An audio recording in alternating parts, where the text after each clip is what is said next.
All right, I'll call the meeting to order. First, we'll move on the agenda. We have a certificate of compliance request for 95882 Dan Ahu, 9 Thomas Street, single-family home and associated work. Hi. For the record, my name is Karen Scanapatroni. We're representing Dan Ahu. We've submitted all the paperwork. The replication areas are free of invasive species, and we'd like to plans if possible. Have you been by? I've been by. The owner has been extremely diligent and plans to continue with that knotweed. I don't think we could come up with a plan to remove it from the front because it's not his property. So the owner is the owner has. Okay. What do you think? Yep. So doing the inspections, all the wetland plants have survived, not just 75%, but 100%, and it's grown in quite quickly. So I recommend a complete certificate of compliance with the typical ongoing conditions that are referenced in the orders of conditions here. One thing I did know earlier today is that there was a mistake when this order of conditions was issued initially. So it was recorded in 2 different places just because of some administrative work that happened. So what I've done is I've drafted 2 different requests for COCs to close out both orders because one order was just improperly recorded. Is this the one that was formerly 0? Yes. Thomas? Correct. Okay, thank you. And if you can find a way to get rid of the knotweed, share it with us. Yeah, chemicals. That's about it. Well, don't share that one with us. All right, The owner's done a great job. Go back and take a look. The application areas are free. So I'll make a motion to issue a complete certificate of compliance on, is it both addresses or the 2 DEP numbers or? It's one DEP file number 95-882. And it's just 9 Thomas Street. Okay. That'll cover both. Yep. Yeah. you have a second? Motion stands. Second. All right. All in favor? Aye. Thank you. Right, no problem. Who seconded that? KG. KG. All right, we'll do a review of the minutes, meeting minutes. We'll start with May 20th. I have one addition for documents reviewed by the Conservation Commission. So it'll be line 88, include the RDA for Town of Ashland clearing along the former trolley line, Okay, or whatever the document title. got it.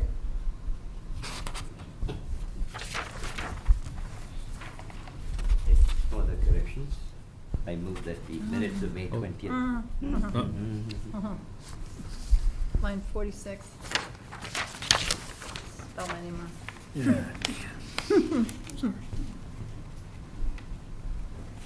I was correcting myself on. Missed that one. Oh, you did it. Yeah.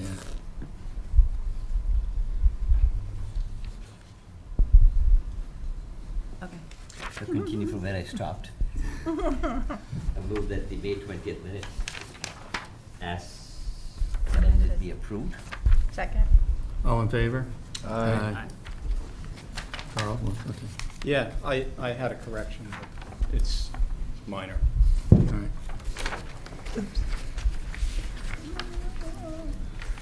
All right, June 10th, meeting minutes.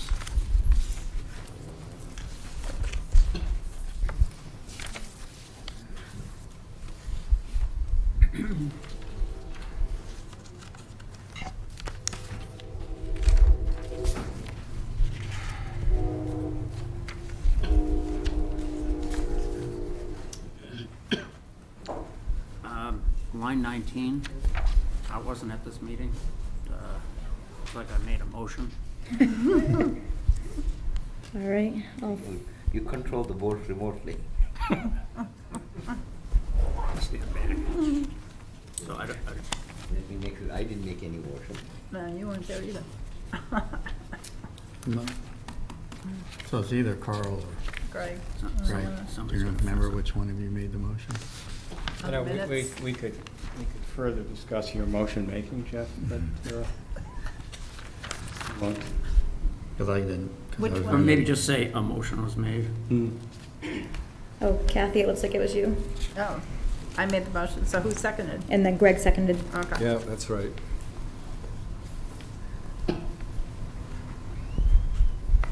Okay.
Do you have any other corrections?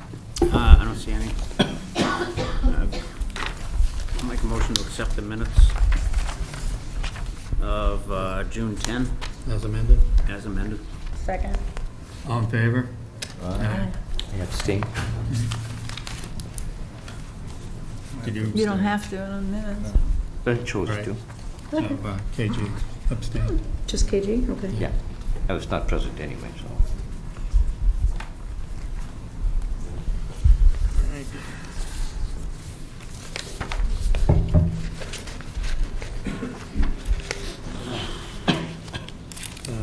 Want to do notice completion for 2014-06? I can do that. I do not believe the homeowner is present tonight, but this is a notice of completion for a stormwater management permit that was issued for 40 Whittemore Drive. The permit was issued for the construction of that single-family home back in 2014. It has since expired. I received a copy of the as-built plans from the Board of Health files because they needed to get the as-built for when the septic was done. The work was done in compliance with what we had approved in the approved plans and what we had approved per the stormwater management permit. The only outstanding item that I saw is that there's a drainage pipe that ties in from the neighboring property from 38. However, that's on 38's property, so I'm going to have 38 address that when they file a request to the Conservation Commission, which will be forthcoming.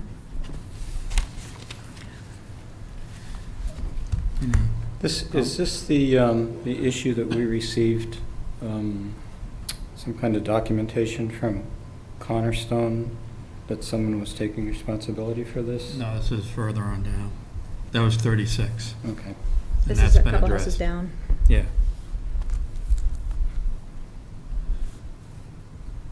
No discussion or comments, I'll accept a motion to issue a notice of completion. I'll make a motion that we issue a notice of completion 2014-06 for 40 Whittemore Drive. I second that. All in favor? I'm- Carl? Yep. All right. And was that KG again for the Yeah. second? Yep.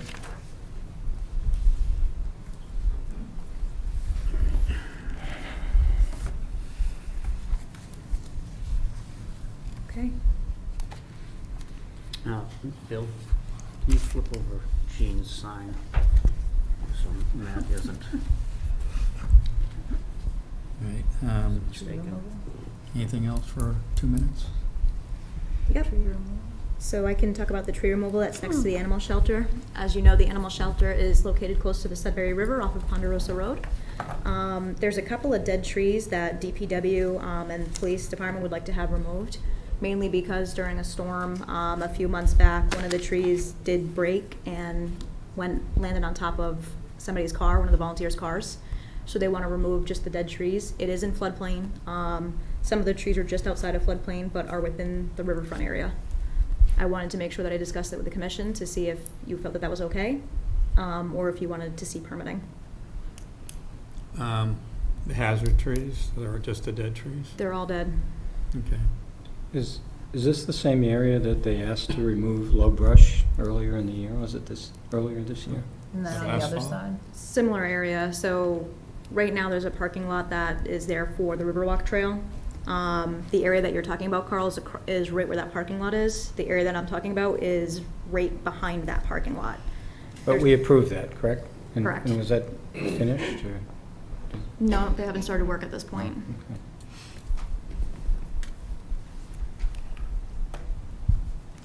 Okay. Any comments? I'm fine with them taking down the dead trees. And removing it? Yes. Okay. Yeah, so am I. Fine. I don't think they need separate permitting for that.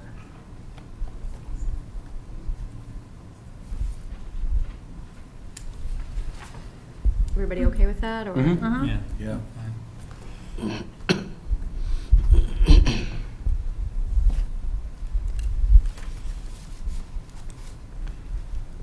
All right, it's 7:15, so I'm going to open hearing for notice of intent and stormwater permit, Francis Venuto, 96 Nixon Road, storage facilities. It was continued from June 10th. At the request of the applicant, request continuing the hearing until when? July 8th. July 8th. So I'll accept the motion to continue the hearing to July 8th. So moved. Second? All in favor? Aye. Alright. KG moved and Kathy made the second? Mm-hmm. 600? Yes. Yep.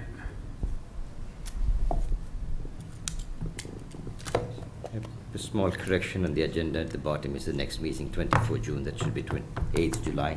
Yes, it should. So we'll correct it and put it in the documentation. Make sure you have the July 8th. Thank you.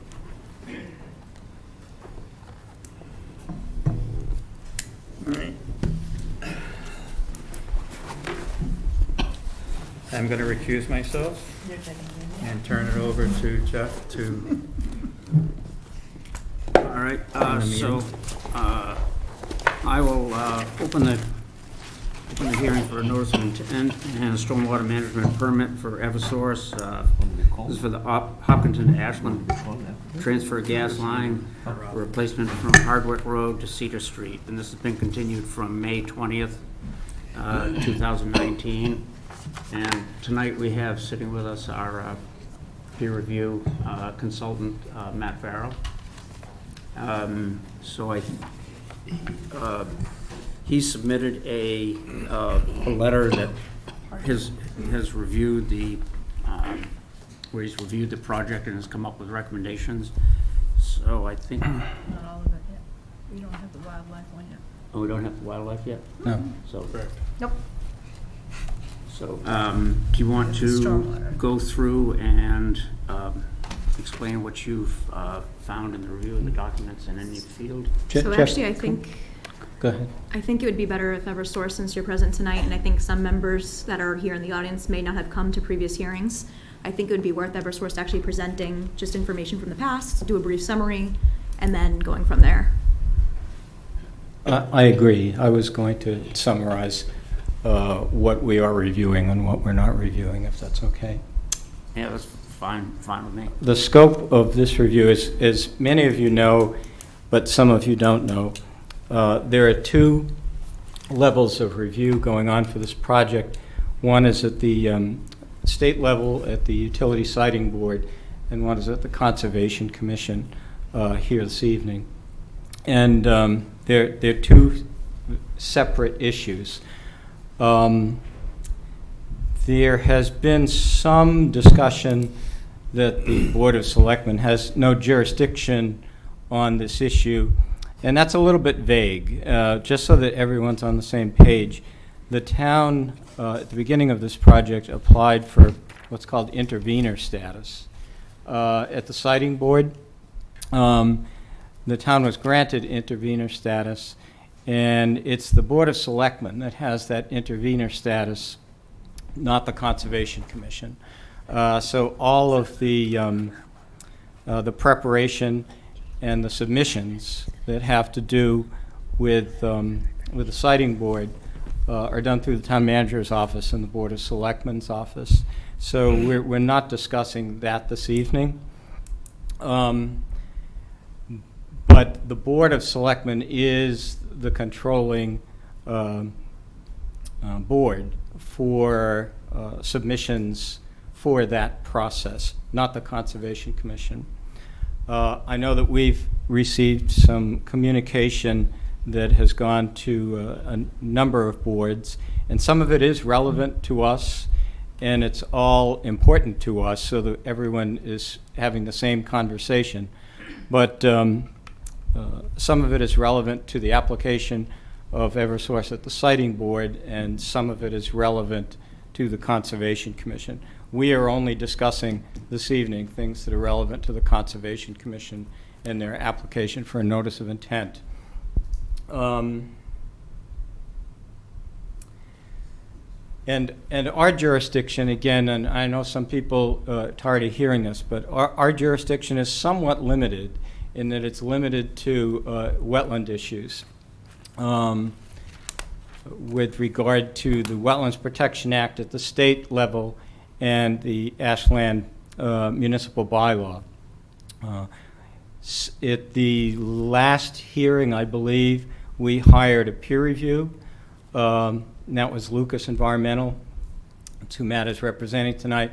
And for you that are not familiar with that process, the peer reviewer goes through the applications at a different level of scrutiny than the Conservation Commission and makes their recommendations to the Conservation Commission so that we can all be talking on the same conversation on the same level.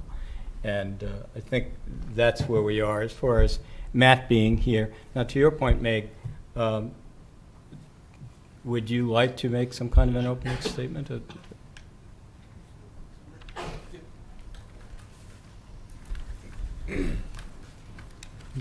Good evening. My name is Rick Paquette. I'm with TRC. I'm a senior project manager for the environmental permitting for the project. I'm here tonight on behalf of Eversource Energy.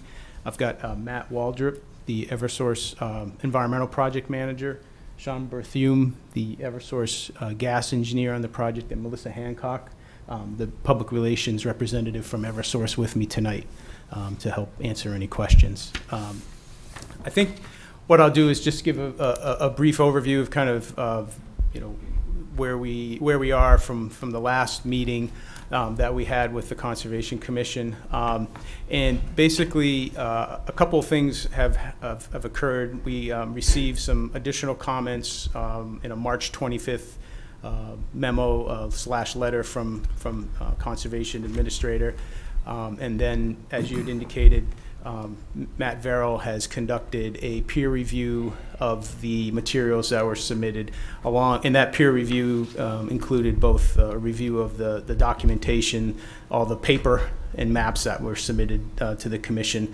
as well as walking the entire right-of-way within Ashland, or the entire easement out there. I joined Matt to do the walk down of the project area in Ashland, which is about 2.7 miles from start to end. So that transpired probably about 3 or 4 weeks ago when we had that site visit. Based on that, we made some adjustments to the wetland boundaries. We moved some flags, mostly upslope, to capture some more groundwater seeps that weren't picked up during the original delineation along the easement boundary there. So we've made adjustments, and based on that, we have updated the plan set with the modified wetland boundaries where they were changed, and those have been submitted to the commission. We sent those in electronically last week, and then hard copies have been provided. And we're in receipt, obviously, of the, in addition to Megan's comments, we have Matt Verrill's Lucas Environmental comment letter from June 17th. We received that last week. It's a comprehensive letter. The comments and recommendations they touch many different aspects of the project. So we are diligently working to respond to those comments and requests for information. The comments run the gamut from everything from constructability of the project in wetlands, different techniques that would be used, all the way to the resource areas and impact areas and restoration. So those are some of the highlights. But it covers quite a bit. So we continue to address those comments, and our goal is to prepare written responses to all of that, and then make additional drawing changes based on the comments, because there were a number of requests in the letters that would require some additional additions to the plan set to satisfy the recommendations. So that brings us up to tonight in terms of where we are with the project on our side of things. Thank you. All right, Matt. Yeah, so do you want me to just kind of go through the entirety of my letter, or just kind of hit maybe the highlights? Yeah, I think maybe the highlights, Megan, is this, is this out there, posted out there for public review in the It is. online? It is available online, so if you're not familiar, on the conservation webpage, if you go to ashlandmass.com and you click on departments, click on conservation, and then there's another tab that you click on called current projects. Eversource is really the only one on there, just given the scope of the project. All of the plans, revised materials, memos, they're all on there. Okay, thank you. All right, So, yeah, so, Matt, you want to speak into a mic there? so thanks for having me here. Again, my name is Matt Verrill with Lucas Environmental, peer reviewer for the Conservation Commission. So as was mentioned, we've prepared a comment letter dated June 17th that was submitted to the commission. I think what I'll do is, there's quite a few comments on here. The entire letter is about 11 pages long. And we're certainly not going to resolve everything that's been brought up here. As Mr. Paquette said, they will review and respond and presumably provide revised information for the commission's review and potentially LE's further review. But the one thing, as Mr. Paquette also mentioned, that I think is in pretty good shape at this point is the review of the wetland boundaries on the site. Obviously, that's a critical component of the review because that's sort of the basis from which everything else flows, where the wetland boundaries are, the types of wetland boundaries, so that the impact numbers can be properly assessed and mitigation can be devised as needed. So I did receive today a copy of the revised plans that were prepared on behalf of Eversource from Trimont, dated June 14th. And I did have a chance to go through those to look to see if the revisions that were shown on those plans were reflective of my recollections of what we had talked about in the field. So I guess for the public's benefit, I'll just mention how this works is the applicant goes out and hangs ribbons or flags at where they feel the edge of the wetland boundary is. My job is to come in and look at where those flags have been established and give my opinion as to whether those are correct or not. And generally speaking, certainly in this project, walked it with Mr. Paquette. We generally came to agreement in all areas. There weren't any areas that were highly controversial. If there were, typically what we would do is potentially invite Megan out or members of the commission to go look at those areas and come to a definitive conclusion. But for the most part, we ended up agreeing where everything was. I made a few modifications in various areas And I'll just go through those quickly and sort of mentioning the revised plans. So for the most part, the revised plans seem good with the revised flagging locations on the site or through the project area.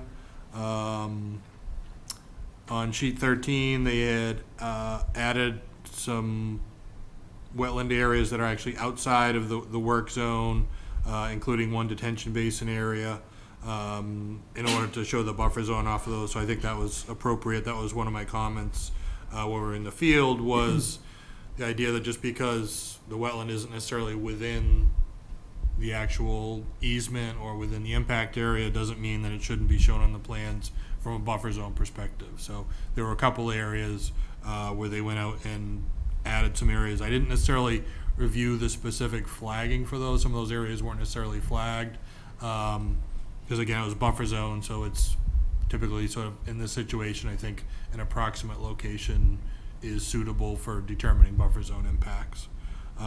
Get into a little bit more detail on that and a specific resource type. So again, just looking through there on sheet 17, the revisions look good. Sheet 20 and 23, the revisions all look good. On sheet 26, for one of the wetland areas, and again, this is something that I can, put in writing and give back to the Eversource folks. There was 2 flags that have the same flagging number on there. That's something that we would probably want to clean up. Sheet 27 looked fine. Sheet 28 needed definitely some additional editing. I think that was, do you have? Yep, those are yours.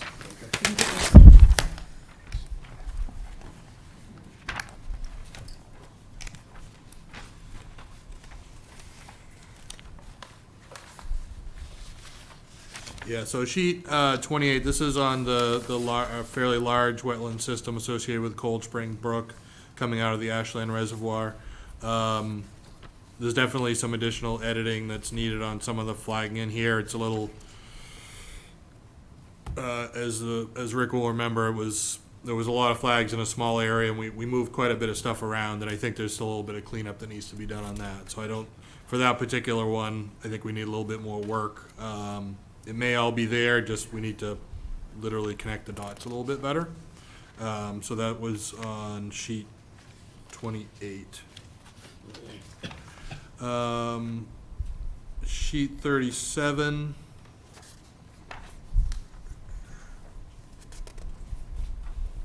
So this is another area that had fairly extensive wetlands, again, outside of the easement, but that created a buffer zone into the work area. And the more critical component here was there was an area that I observed that I believe to be a potential vernal pool located to the north of the work zone. And again, through the bylaw, there's specific considerations of impacts to buffer zone to vernal pools.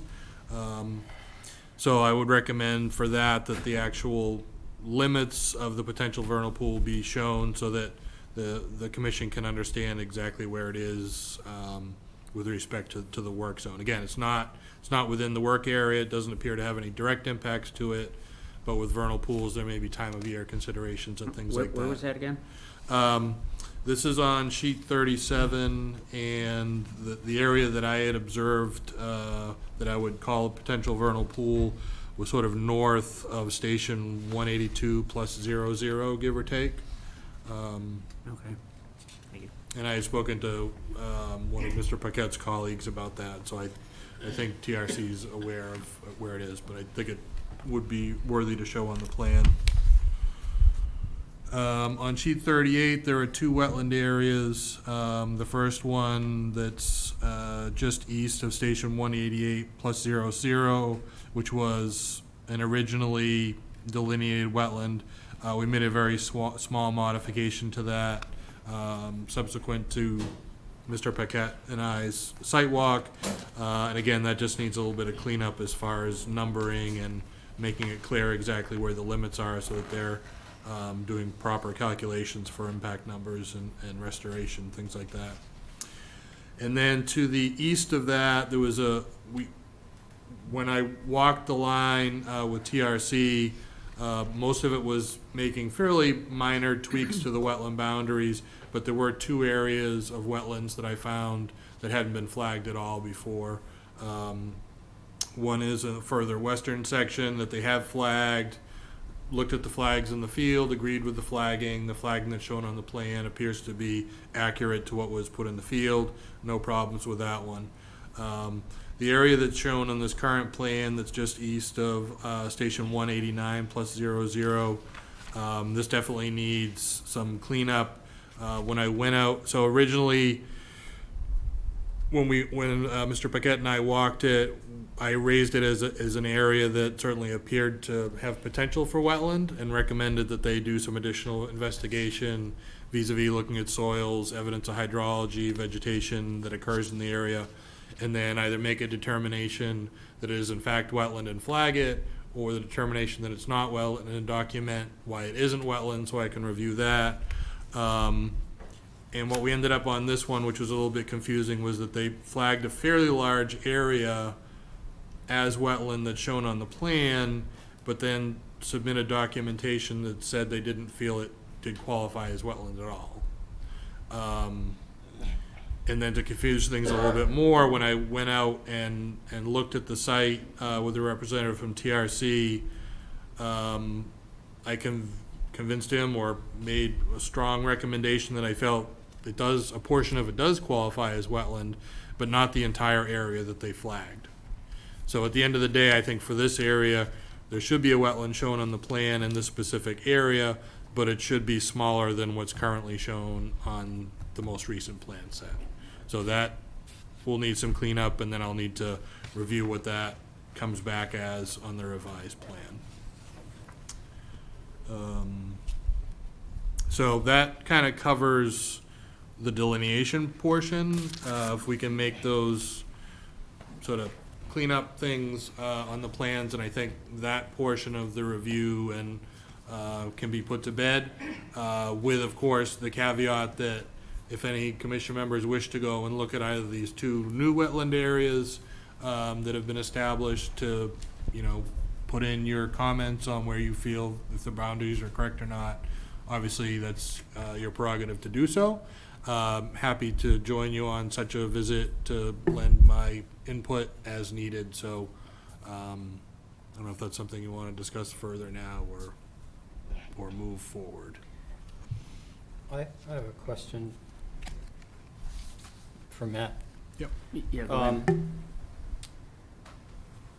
With just regard to wetland delineation, one of the issues that I have had, and I think other members as well, is the process that has taken place and the order that things were done.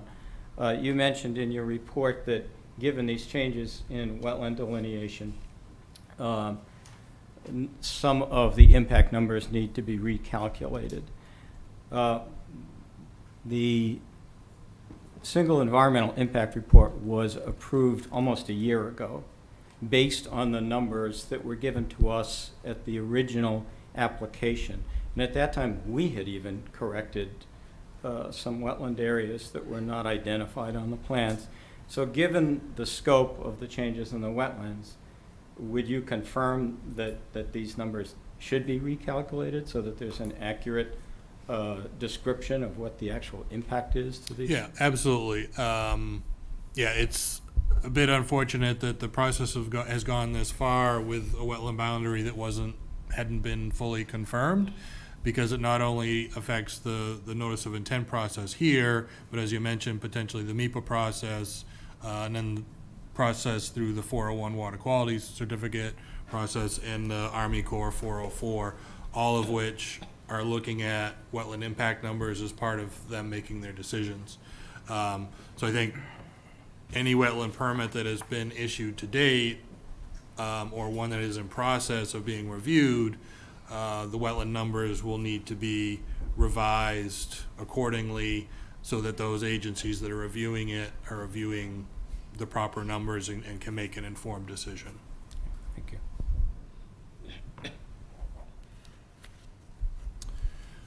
So I guess from there, I'll just kind of go through the letter and hit a few decent numbers, sort of the most important areas, I think. I think some of my comments in here are things that I may not go over tonight unless the commission wishes. I mean, I can go through point by point through all of these if you wish. But I think I'll probably try and hit the highlights, and then, as the applicant mentioned, they're going to be issuing a response letter, and that's when hopefully we can look and say, you know, that was an easy one that's been addressed, you know, let's move on to the next one. So my first comment that I think is a fairly significant one, and unfortunately may be outside the scope of the commission to a certain degree, but does have a bearing, is this, I was made aware that there's a question about the legality of the drafting of the easement and how many pipes or piping systems can be allowed within the easement. And I don't know if that was something that's been addressed or resolved. And the only reason I bring it up is because if the answer is only one piece of pipe can go through this easement, then potentially the impact, you know, the whole project changes significantly, because that either means they're pulling out the old pipe entirely, which could result in larger impacts or a larger work zone. So I guess I just raised that as I believe that's an important thing that kind of has a domino effect on a lot of other things, but it doesn't sound like it's been resolved. It originated actually here at the Conservation Commission, and I think it's still, from my perspective, it's still unresolved at both this level and at the siting board level. Okay.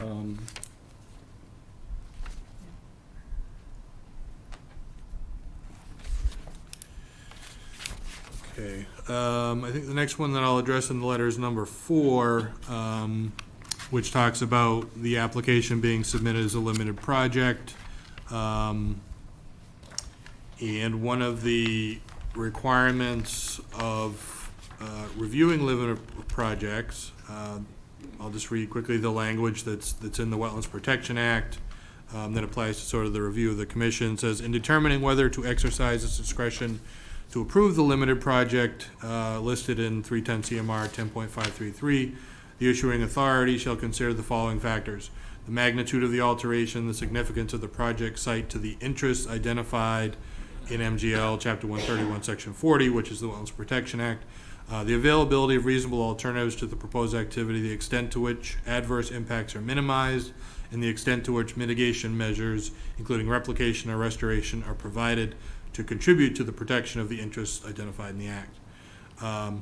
So the applicant has certainly provided quite a bit of information in the application, including a performance standard analysis for each of the resource area types to be altered. However, I don't believe the applicant has provided a detailed analysis on how the project will protect the individual interests identified in the Act and in the wetlands bylaw. And we would recommend that such an analysis be provided, which considers both not only the quantitative findings of the analysis, but also qualitative findings. And that could have an impact on the project alternative scoring document, which is obviously important. And I think you'll see it's a bit of a recurring theme here, that sort of qualitative in addition to quantitative. So we've talked about the wetland boundaries being revised that change the quantitative impacts, going from whatever, an acre to, an acre and an eighth or something like that, whatever it's going to be, we'll find out. But also, what is the individual quality of each wetland that's being impacted, and how does that bear on alternatives and those types of considerations. Moving on to number 5. So, and again, this is something that'll kind of come up a few times, but the applicant had stated that emergent wetlands impacted during construction will be restored completely to the functions of value observed during the field delineation through natural revegetation processes and supplemental seeding. These areas will quickly recover, again, I'm quoting the applicant, these areas will quickly recover following construction. PSS, which is palestrin and shrub swamp wetlands, impacted during construction will also be restored through natural revegetation processes. Although the herbaceous understory within these areas should quickly recover following construction, there may be a temporal lag before the sub-canopy reaches maturity.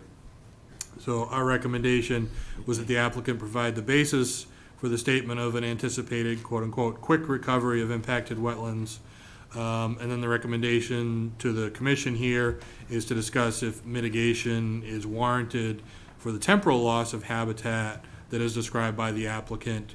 And as you know, in your bylaw regulations, the issuance of a waiver does include a consideration of requiring mitigation. So again, although these areas, in my opinion, are likely to restore fully over time, there is an impact in that time period before it's fully restored that may or may not warrant mitigation. And that's, I pose that to you as a discussion point as much as anything. Again, number 6 talks about impacts to slightly different cover type. In our recommendation,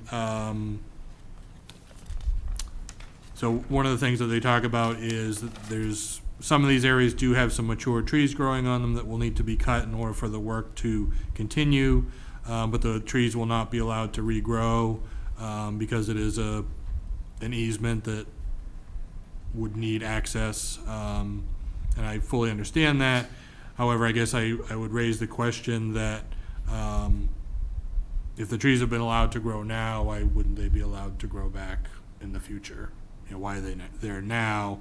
And then again, sort of the same comment on should there be mitigation where some of these areas are close to, if not forested, and they're going to be changed to a different cover type. Is that an impact that you feel warrants some sort of mitigation, on-site or off-site or whatever it may be? We'll jump to number 8. The applicant had put a number on the total square footage of impacts to bordering land subject to flooding.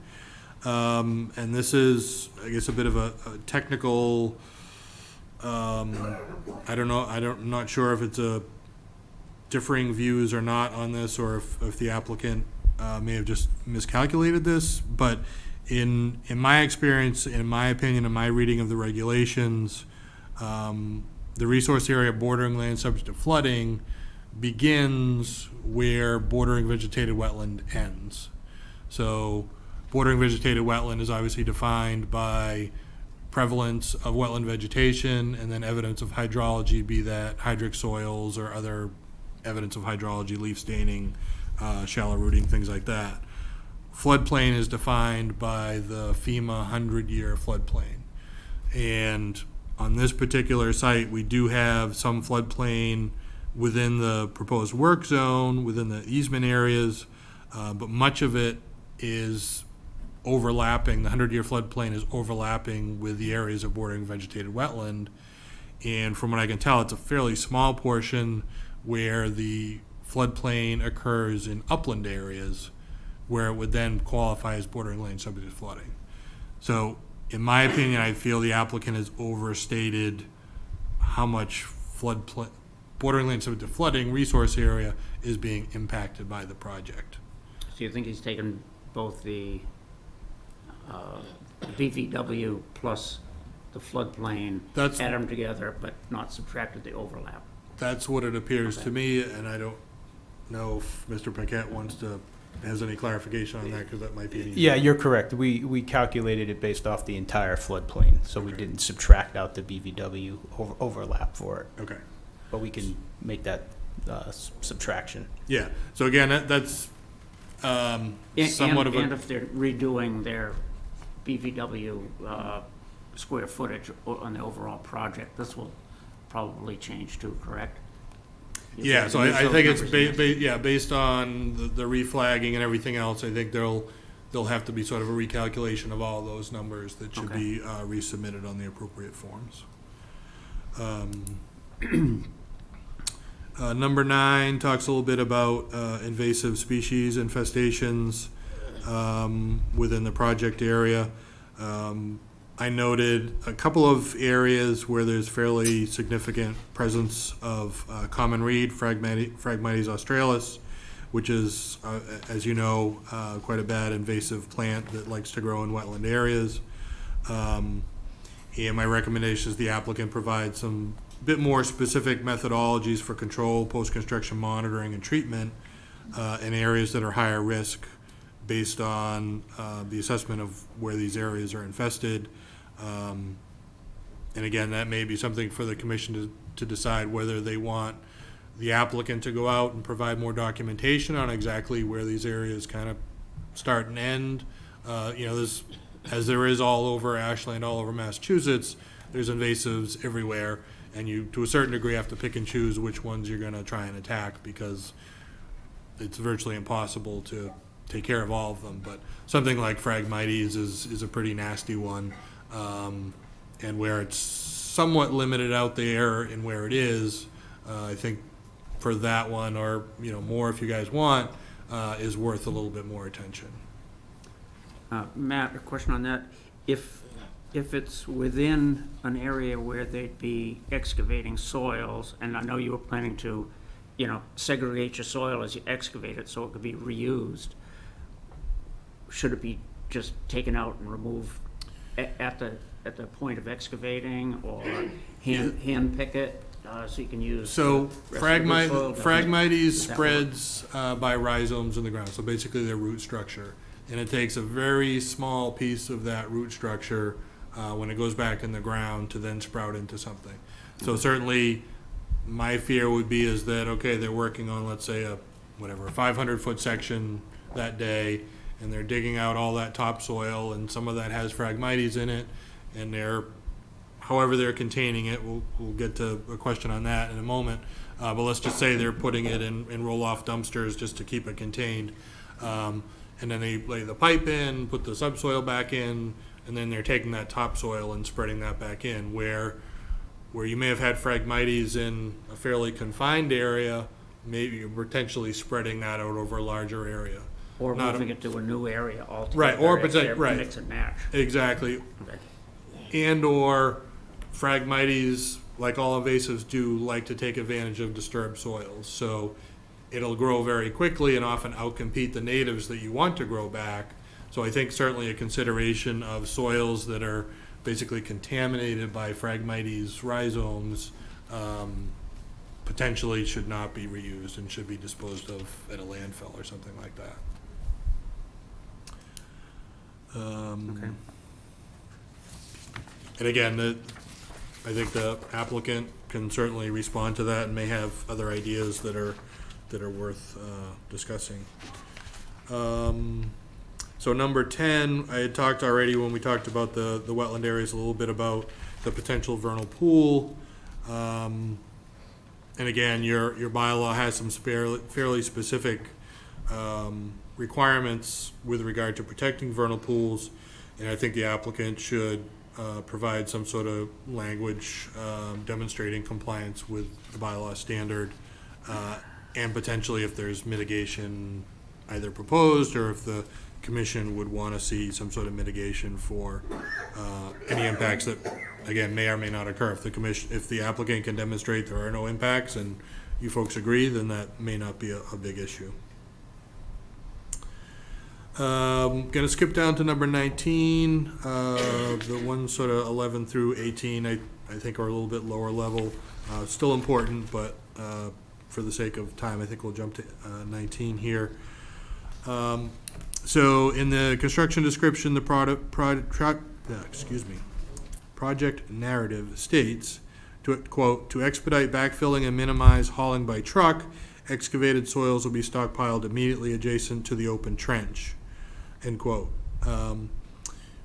In some of these larger wetland areas, sort of, near on the DCR land, near Ashland Reservoir, Cold Spring Brook, some of these wetlands are really wet wetlands. A wetland that's been established for a very long time, that's sort of in the lowest areas of the watershed, over many, many years, if not millennia, generate these very mucky, thick, organic soils that is, if any of you have walked out through the woods, you may have walked into a wetland and be happily walking along with your feet under you.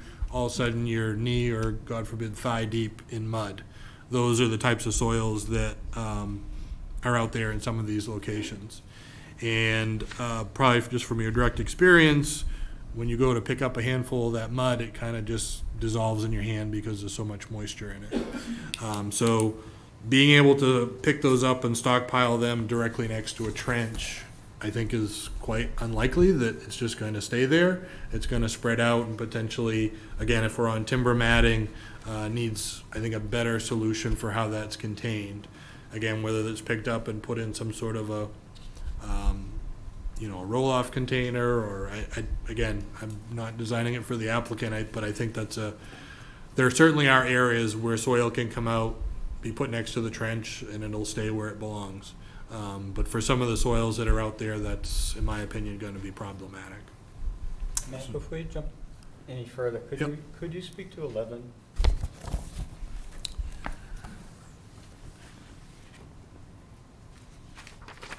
Yeah, so again, it's sort of another constructability issue, somewhat in line with the stockpiling issue.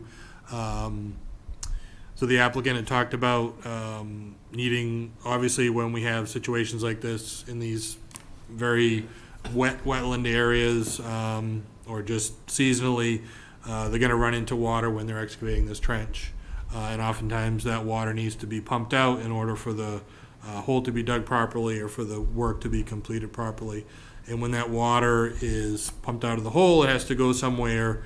And the applicant had provided some descriptions of how that was to be done. And I felt some of those methods, and I apologize, I don't have it in front of me to describe exactly what they were, but I felt they were potentially infeasible, probably for distance as much as anything. If you're well into the middle of this wetland and you're pumping, hundreds of feet, how is it going to work when you're, again, have a very confined work area? As we know, the easement area is only 20 or 30 feet, so starts to get very challenging. So I think the applicant providing more detail on site-specific areas, exactly how this is going to be done, again, so the commission can understand and either agree or disagree that that's a feasible method or not. And again, hopefully the applicant, or hopefully or not, whatever, I'm not making a comment on that, can use the best techniques that are necessary to protect the resource areas short and long term. Thank you. So we'll go to number 20 next. And again, I really just mentioned this.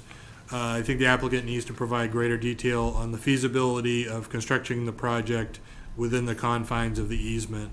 I think providing accurately scaled figures that show exactly how the applicant or the applicant's contractor would envision this working. Again, the proposal is to basically timber mat the entire easement, and then presumably have some sort of an excavator on there, people, other equipment.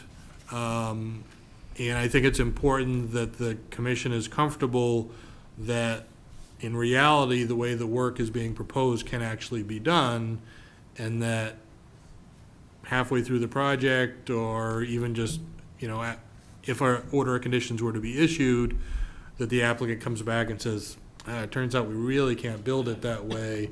We're going to need a temporary access easement from landowners to do the work. Something like that's going to result in greater impacts, which again gets back to, are you really looking at all the impacts in their entirety when we're looking at the alternatives and everything? So I think that's really just a kind of a double check that it's one thing to say, yep, we can fit it in there, but the actual reality of a contractor saying, yes, 20 feet wide is plenty for me, I think that's an important bridge to cross. 21 was a few comments on the evaluation of alternative routes. I may have touched on this a little bit earlier. So again, the way the alternatives analysis was done, they created a scoring system, and they had a scoring criterion called wetland resource areas and buffer zones. And the scoring for the wetland impacts were assessed by, quote, calculating the total estimated area of wetland resources and buffer zones crossed by each candidate route, unquote. The scoring does not appear to include any consideration for the individual functions and values as defined by the act or the bylaw that may be provided by one wetland system over another. So again, this kind of gets back to the qualitative versus just the quantitative. Certainly from my walking the wetlands out there, some of the wetlands are probably not great value. They're, either had dumping on them, have been impacted over the years.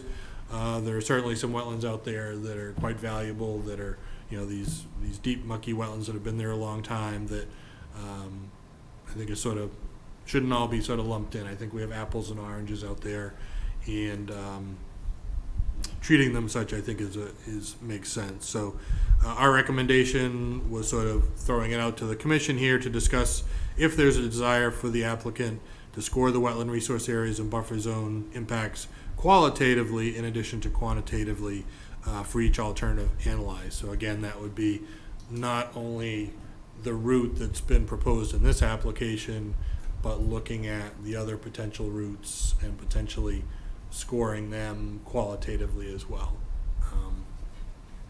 So throwing that out there for a discussion point of the commission.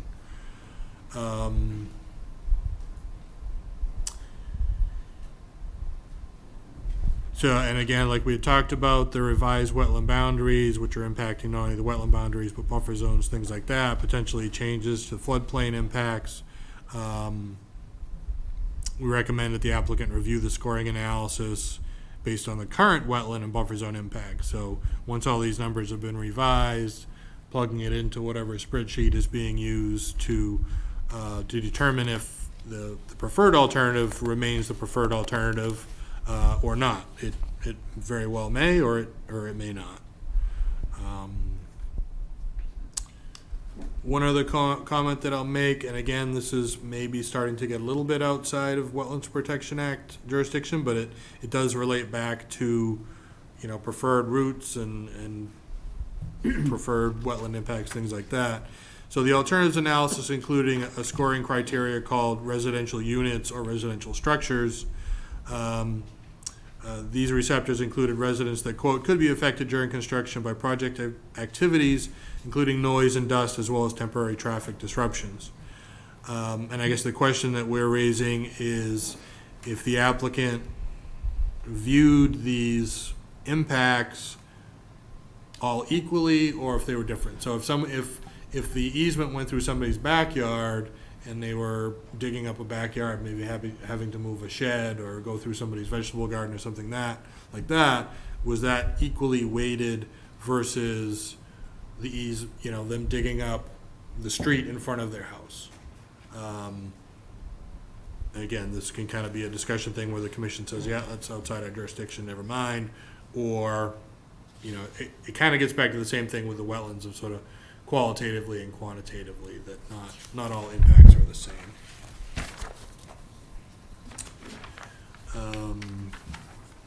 So those were, I think, the top ones that were, so the way this letter is broken up is that there's the LE section that focuses most on sort of the ecological wetland considerations, and then there's a whole separate section that was prepared by Scott Salvucci of Woodward and Curran, who's a professional engineer.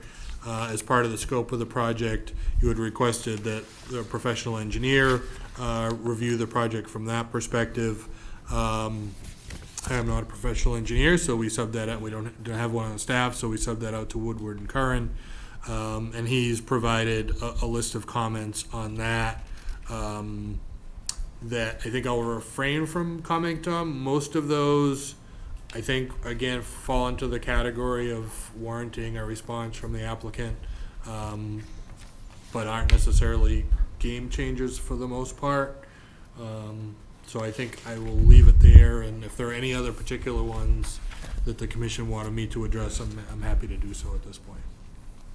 Just so that everyone is aware, there is also a wildlife habitat evaluation that is in process that is not complete yet. Yeah, I'll just speak to that briefly. So as part of our scope, as part of the project as a requirement for wildlife habitat evaluation, one was submitted by the applicant. Part of our scope is to review that analysis. And then the other part of our scope was to actually to prepare and provide basically a standalone wildlife habitat evaluation based on our expertise. So both of those are underway. And I'm hoping to have those submitted certainly before the next hearing on this project.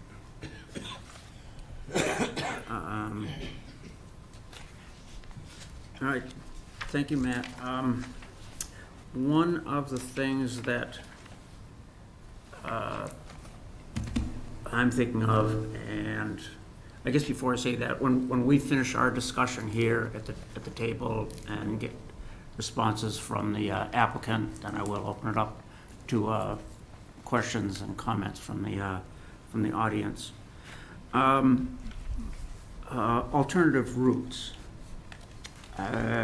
Just kind of in a general sense, what I've seen is that there's either the route following the existing pipeline, or it jumps out into the street and winds through town, and that's being reviewed by the DPU. Might there be other alternate routes within or closer to the pipeline that might be available to them besides what was proposed wholesale?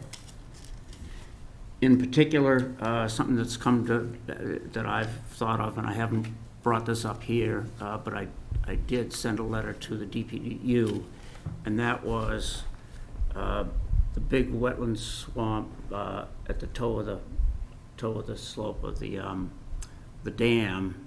That's clearly the most sensitive and the largest wetland. That's where you're talking about is just, it's all soupy muck, you know.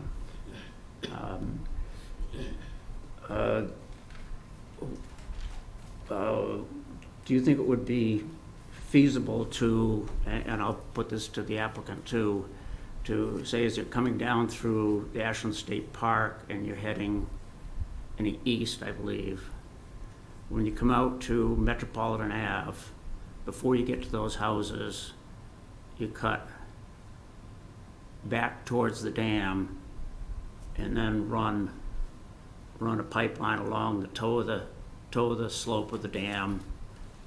You'd have to go underneath their spillway and their control structures. It's upland, or it might be buffer zone in that area.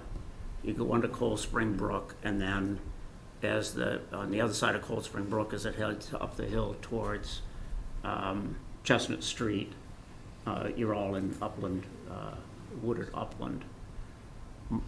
Might that be a feasible alternate route that could be considered?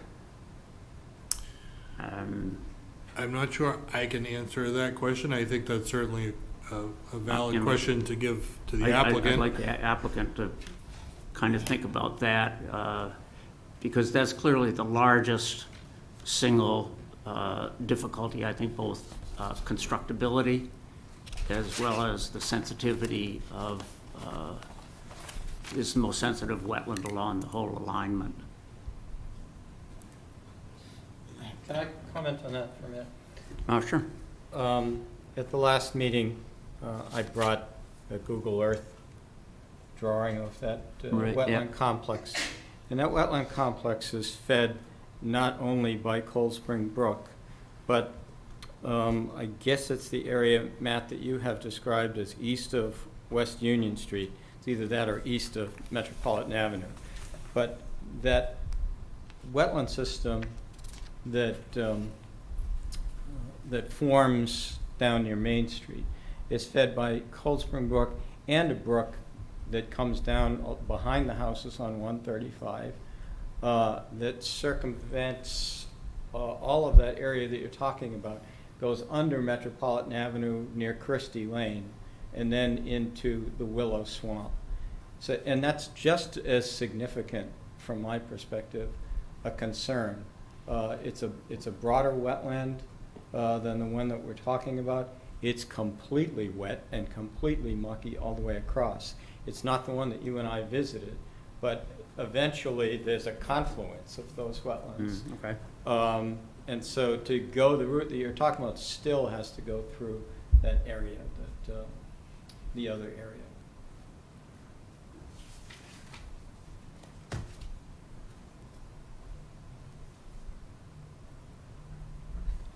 So that's one thing I think I'd like you to at least sort of consider and evaluate, and if you want, I can,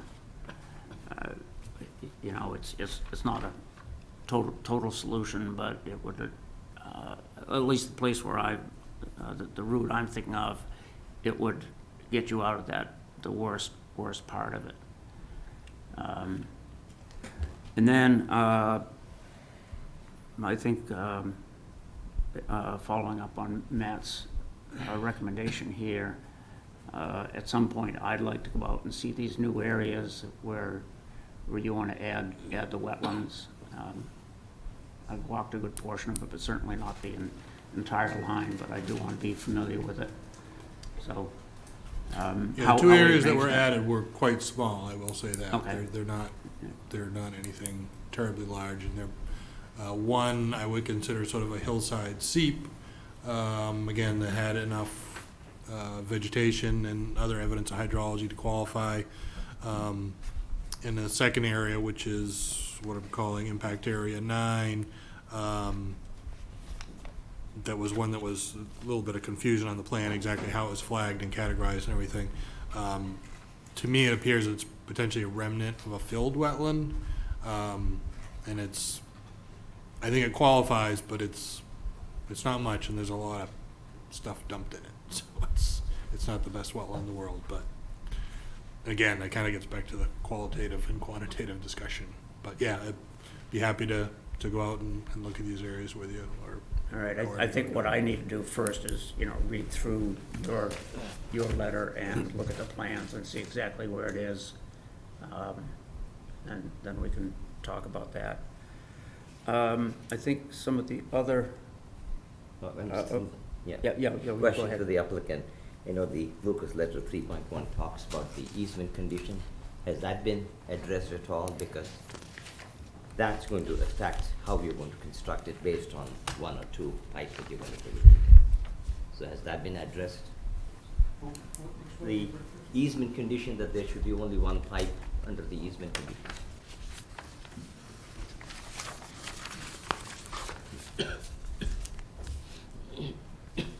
Good evening. So as the company stated before, I mean, we're of the belief that we are allowed to have, as it says, 2 facilities in the ground. We would not have pursued the project if we did not have the rights to do it in the first place. That's usually the first cut we take, that our legal staff and lawyers look at.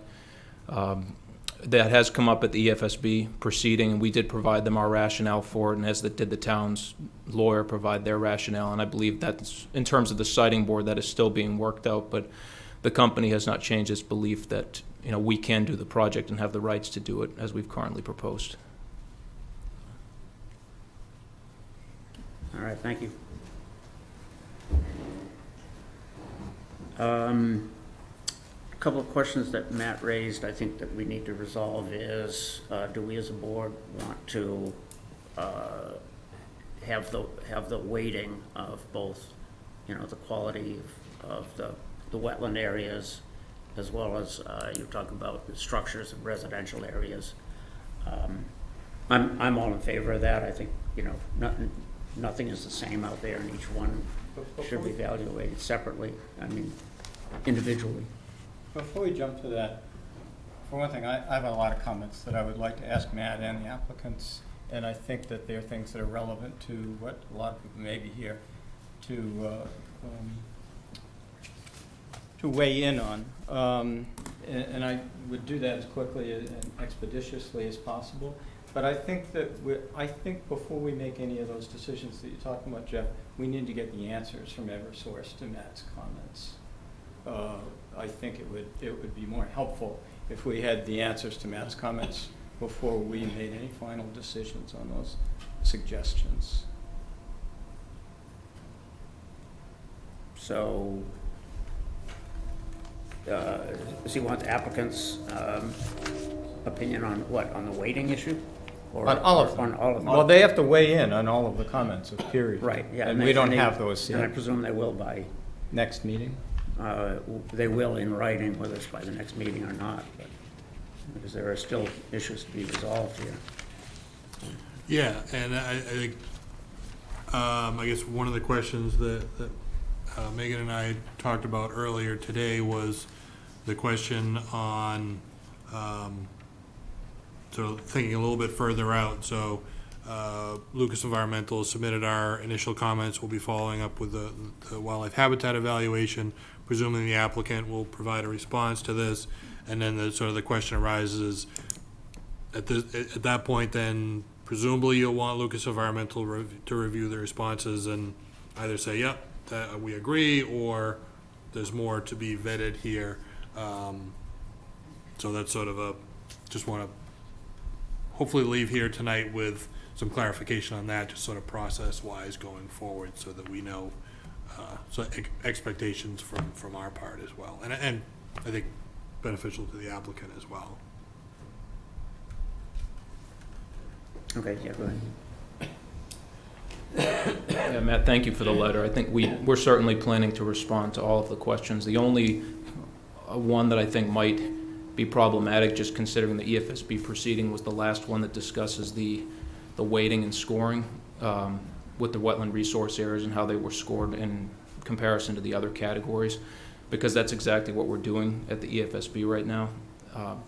And we're not supposed to be duplicating that process, locally, because that's what the EFSB is for. We can certainly do the ranking of the wetland values. We can come up with some type of scoring system for that, Matt, that shows which ones are higher value than others. But in terms of how it relates to the alternative route, no matter what we do, the alternative route is going to be less impactful for wetlands. You say that with complete honesty, because it's in a street and the only impacts are buffer zones. But that's the very reason why the limited project provision has at the very end that it says there has to be no suitable alternative. But then it goes on to the end, as I mentioned last time, that says for projects not reviewed by the EFSB. And it in a way kind of does take it out of the Commission's hands, but the route is being selected by the EFSB. We provide our rationale for it, and the town does through their intervenor status. And the EFSB makes the decision in that regard. So we can certainly provide this information, but I'm not sure, if it would differentiate any further the difference between the alternative and preferred routes. And we certainly would want to stay away from, doing any rescoring, why we weighted wetlands a certain way, why we rated it this way versus traffic versus sensitive receptors, because, again, that's all being handled as part of the EFSB proceeding. Mm-hmm. And, we've been told by, the EFSB themselves and, our council, and I'm sure the town's council would agree, that we can't really duplicate the discussions that happen in that forum here. It has to be limited to just wetlands. And many of the stuff Matt has mentioned is certainly relevant. The wetlands, which wetlands are higher value than others, because that would benefit us too, as the applicant, looking at which best management practices would be appropriate for which wetlands. So that would be my only bit of input, just having read the letters. That one I was just talking about, I think we'd want to be careful how we answered that. It may not be exactly the answer that the Commission was looking for in terms of the magnitude of the response. All right. Can I Yeah. just rebut that a little bit? I remember that back and forth. It was you and I that were having that conversation, and then your PowerPoint crashed, and we changed the subject. Because you had the statute on your PowerPoint. And then your PowerPoint went off. And what I would have said, and I don't know what your comment is to this, is you're right as far as the state statute goes, but our wetlands bylaw doesn't have that language about the siting board in it. Sure. So you're right. If the board did decide not to approve the project under their bylaw, we would have other routes, I suppose, to get it approved, because Mass DEP, as you know, doesn't, that process, the superseding order is separate from your bylaw process, but we would have to pursue some other avenue of appeal through the siting board, through an override, or through Superior Court. But, you know, a lot of precedent has been set on the limited project provision in this regard. I mean, this is a linear project, there's a public benefit. We're trying to demonstrate to the commission that we're restoring the wetlands. There's also a lot of public detriment, and that's, I think, why we're here. Well, that might be, but, I mean, respectfully, the board's jurisdiction is limited to the wetlands. And I understand that, but wetlands are part of the public domain.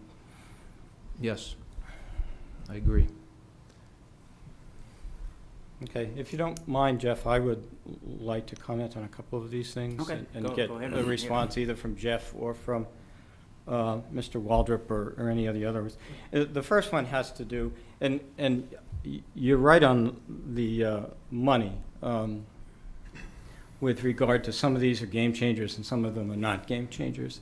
A lot of wetland delineation, a lot of the things that Matt commented on are things that we comment on every project that comes before us, wetland delineation and those things, and we usually come to some resolve for that.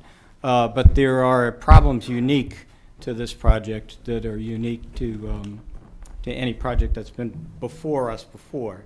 I think that, and one of the first one being the one pipeline, to some people, myself being one, the document, the legal document is very clear. That it says only one pipeline. It doesn't say pipeline, it says pipeline. And I believe that your response was that pipelines as defined by the Code of Massachusetts regulations would allow one to have gas in it and one not to have gas in it. But I guess my counter argument, and I think that this needs to be resolved, and it may need to be resolved someplace other than the Conservation Commission or even the Siting Board as to who's correct here. But my argument would be, what was the intent of the people that wrote this document in 1951? And there was no definition of a pipeline in CMR or CFR in 1951. And there was no, in this document, it's called a pipeline, 2 words, not a pipeline, suggesting to me that it's a line of pipes, not 2 lines of pipes. But regardless, I think that that's an important issue. I believe that you probably agree with me that it's an important issue that we resolve, and I think that it needs to be resolved in a more substantive manner than we wouldn't have proceeded with this if we didn't think we were right. Your response the last time we were here was, where did this come from? And that's not what you said, but that's what you looked like you were saying. And my thought is that, just from my perspective, was that your legal team overlooked this and didn't anticipate it, and now is just kind of throwing sand in the air as a response to it. I think it's an important issue, and I think it definitely does have an impact at this commission, because you're right.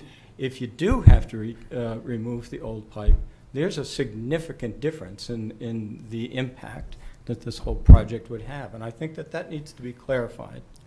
So, Mr. Chairman, may I respond to that? First, Carl, with your assertion that I didn't identify the document before, as I mentioned, our legal staff deals with that, and the group here deals with the wetlands and environmental issues. So our lawyers weren't here that night, but we did take it back to them, and they knew well, about that document. And our rationale for against what you're saying is that it does say there's one pipeline. Once the existing pipeline is decommissioned and retired, it's just a pipe. It's not a pipeline. And to play devil's advocate on what you said before, I think that makes that word even more meaningful. If they intended it to be the word pipe, why wouldn't they just have said pipe? So I think the key word there is only.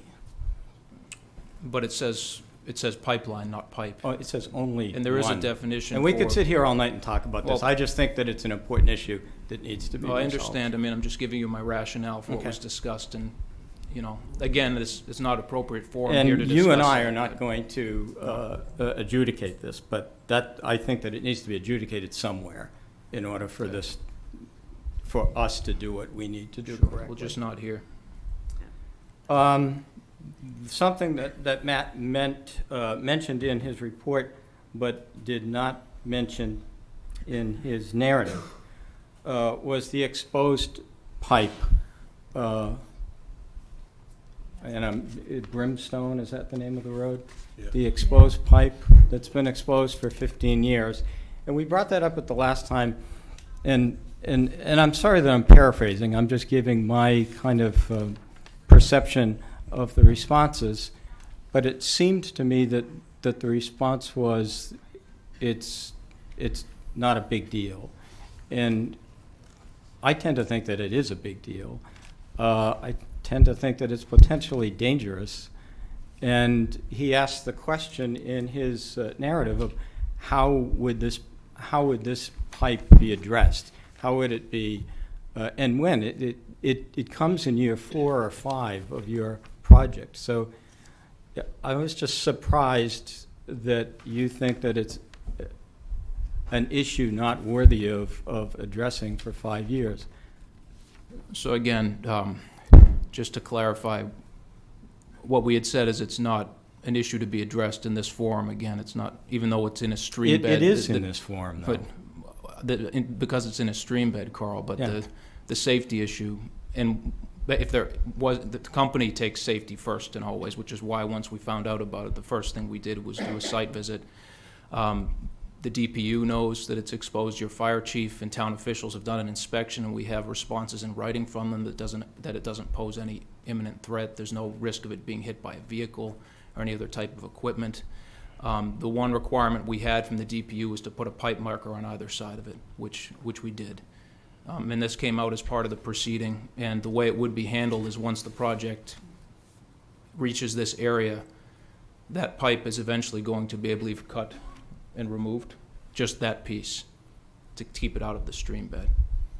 But under no circumstances, I think, were we trying to be dismissive of that concern. We acted on that immediately when we found out about that, notified the town, notified the DPU, and took all the actions necessary to ensure that it was safe. If there was a safety issue, the company would have done something immediately, no question. So why would you try to change it when you reach that point? Well, because it's exposed in a stream bed, and if we can just cut either end and cap it, that's not. If There's it's not going to impact the public by safety or other means, why do you want to spend extra money to do that? Well, it's a fairly small section, KG. I understand. We would just cut It either is. end, But why? I- It's somebody's money that you're spending in anyway, so the... But I don't want to make a comparison between removing this small section and removing the entire pipeline, because that's a 10-ton tank you're talking compared to a tiny little Right, ant in terms of impact. If that's And- going to be make it more safer, then why don't you do it now? Well, it's not, it doesn't I have know to when do they with. come to that point, they're going to do it, but if they're going to do it, there must be some reason why they're going to go back and put it Okay, down. I think we're mixing So- apples and oranges a little. There's no safety issue at all with the pipeline. The reason we would move it we would move it after the project would be just to get it out of the stream bed, because it's exposed in there. And, I think the commission would support removing a structure that's exposed in the stream bed. So I think what he's saying is after the 12-inch pipe is put in service, Then and they- that one's dead, then they can Just take that it, small then they can take piece. it out, Yeah. just that one section. So it wouldn't be removed until there's That's another working pipe beside it. Correct? So- Again, and Mr. Chairman, may I say one last thing? I mean, the company, I think, over the past several meetings has answered a lot of questions completely unrelated to wetlands, and I think usually we do that, but in the extent that the magnitude of questioning we have unrelated to wetlands, is probably not in the best interest of the proceeding to answer them in this forum. But I would say to any of the public that has questions on this, we can stay here as long as we need after, and feel free to come up and ask us any questions. And, we want to do that as Ashland's a community where, we work and where a lot of our employees live, so that's the least we can do. We want to make sure we get you the answers you need, but we can't, both for the interests of the town and for the company, we can't duplicate here the process that's going on at the EFSB. Then, Carl, if you have, do you have more issues? Yes. More things you'd like to ask? And then I'd like to, if there are I any other think questions. that we obviously going to have a difference of opinion of what's wetland-related and what's not wetland-related. A pipeline that runs through the extended wetland complex that you're talking about is wetland-related. If there's one pipe or two pipe, that's related to wetlands. If there's a pipeline that's exposed in the middle of a stream, that's a wetland issue. If it were exposed somewhere in the middle of a field, it wouldn't be a wetland issue. But let's talk about a couple of things that are directly wetland issues. And refueling stations, it's another thing that Matt brought up that he didn't bring up in his narrative. Let me combine two of them for the sake of time. The feasibility of working in a 20 or 30-foot right-of-way, refueling stations and stockpiling muck. I'll combine all of them together. I think that there are some of us that have doubts that can actually happen. I know it's written into your plan. I think that there are a lot of, and I think the scope of this narrative captures this in your plan, that there's a lot of generalities in this application that suggest, don't worry, we've got this under control. But it's our job to worry about things, to make sure that they are under control. And if you're in the middle of a wetland and you have to refuel and you can't be on private property and you can't be in the street, and you're stockpiling muck on that matting, how does that work? That just doesn't make sense to me, and that's a wetland issue. No, I agree. So, and we're going to respond to these issues in writing as well, but we just got the letter last week, so I'll try to speak to some. I'll try to speak to some of them verbally, but again, we have a contractor that's looking more, because most of the information we've provided already is pretty consistent with what we ordinarily provide commissions and get orders of conditions for, but I understand the commission wants some more information, so we're in the process now of digging into that and trying to get you something that you feel is adequately protective of the interests in the act. So, speaking to refueling, generally the only requirement we have from commissions is that we cannot refuel, one, in any resource areas, which is riverfront area, floodplain, BVW, or any buffer zones. That's typically the only requirement. And so we give ourselves the flexibility in the event we do have to refuel in an upland that we can do that. But in this instance, it seems like the commission, the peer reviewer is asking for specific refueling locations, which, I mean, we can try to do our best to get that, but it's almost not attainable because we don't know how much fuel a truck's going to use at a certain time. We don't know if we're going to need to refuel at point A or point B. The only thing we can guarantee is that it's not going to be in a resource area. It's almost like we are given areas where we cannot refuel, and that's how we demarcate our plans. Now, in the event we did, if we had an emergency and something happened in the buffer zone or in an area where we needed to refuel, we would utilize some type of secondary containment to ensure that there was no spillage of any fluid, in sensitive areas. So that's my answer to the refueling question. Well, I guess are there specific areas where you would not want us to refuel, other than the buffer zones? Probably anywhere between Route 135 and Chestnut Street, but that's really not very feasible for you.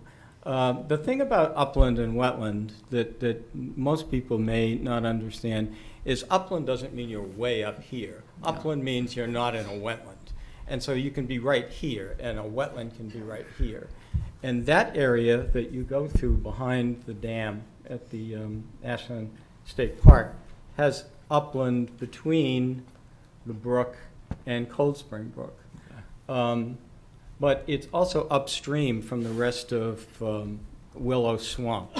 So even though it's upland, if you were to spill there, whether it be a hydraulic spill or a diesel spill or whatever it might be, it would end up going downstream. And I would suggest that you're in a relatively restricted area because you have, I think it's 30 feet in the state park, to do all of this stuff, which means everything, if I understand this correctly, everything has to be kind of lined up the excavator, the fueling truck, the people delivering the pipe, all of that stuff has to be in some kind of order, correct?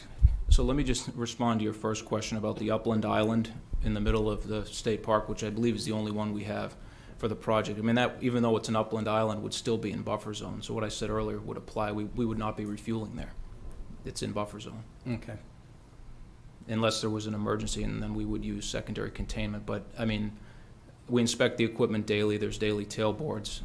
Those type of things, if those procedures are followed, are unlikely to happen. But because it's in buffer zone, we wouldn't be refueling there, so. Yeah, I think that actually, that is the one area that's probably the largest area that's in the floodplain. Yeah. So that's, like, that would be an area that would be excluded presumably. Okay. And again, I am trying, even though you don't believe me, I am trying to confine my comments to wetland issues. Obviously, and that's why That was a I wetland issue, made for the sure. announcement at the beginning that we are restricted to wetland issues and wetland discussion here at this meeting. That doesn't mean that there are only wetland issues ongoing in this project that Yeah. people are concerned about.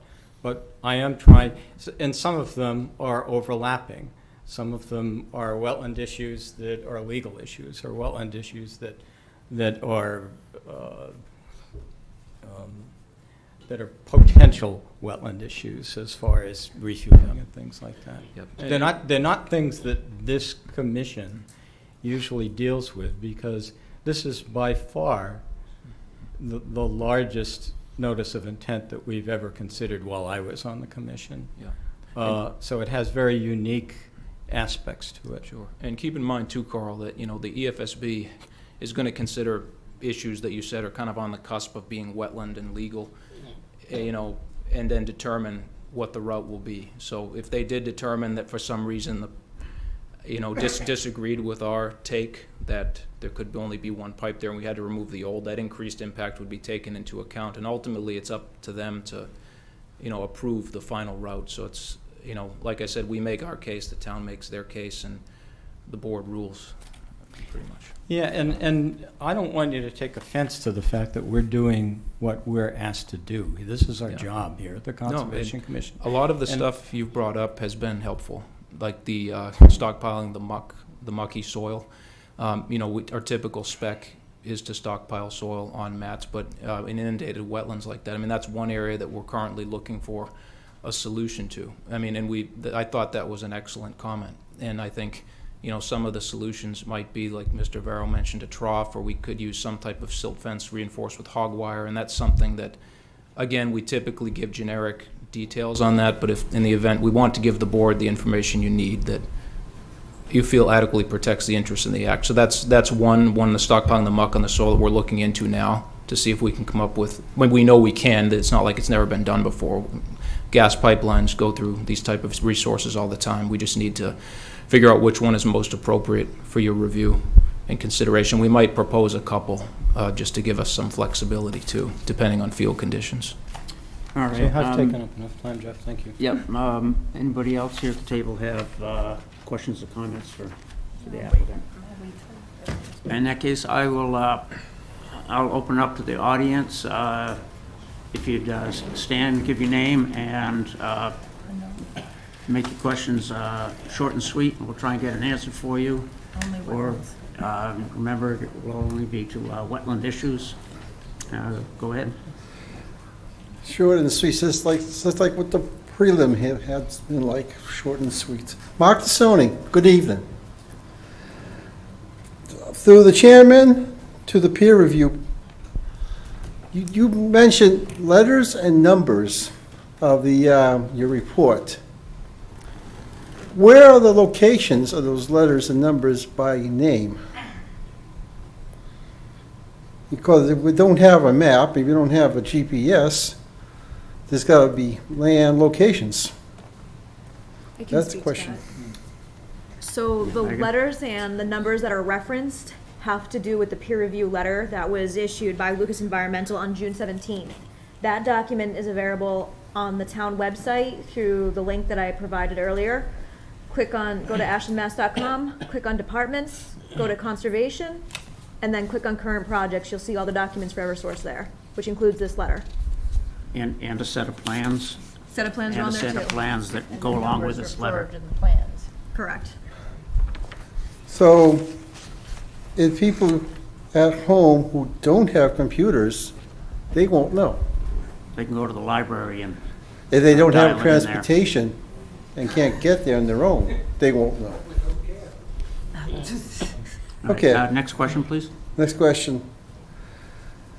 At least, this is not the model report, 438-page fiasco with no collusion. Pretty close to it, though, Yeah, I know what we just went through. as far as volume goes. It was about like a C-SPAN special.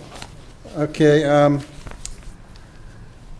I would like to, first of all, I'd like to thank WACA for getting my show on the air, which was on that one that have a hookup, which nobody else has seen. And I'd like to thank Megan there for getting the files that I gave her and Stu on files. That's everything I gave before. I would like to thank the town manager for a response. He's the one that saw my video and told me it was helpful and informational. And I'd like to thank the town of Hopkinton for getting the paperwork to go through what this is at the very beginnings. Adjudications, town without borders. It's Eversource pipeline that starts in Hopkinton, they're gonna go through Ashland to reach 126 Framingham to that transfer station. It's gonna be everything that's gotta be a nightmare filled, and it's also gotta be an understanding that what was said at a forum of the community center about a couple months ago, that once they dig up their properties, they're not gonna pay for the damages. That's a slap in the face to the people there. The wetlands, yes, understanding, and I got no idea what this rule is up here for. I'm trying to measure my words. The people that put up the signs and are wearing the stickers sat through a legal board meeting that could have been held off camera and then brought back up. Just like everything else that is with this town sometimes, people's got to sit through and age before they get answers. Thank you. All right, thank you, Mark. Okay. All right, Joe, next, please. Thank you, Mr. Lino. Joe Mignani, 2 Harper Lane.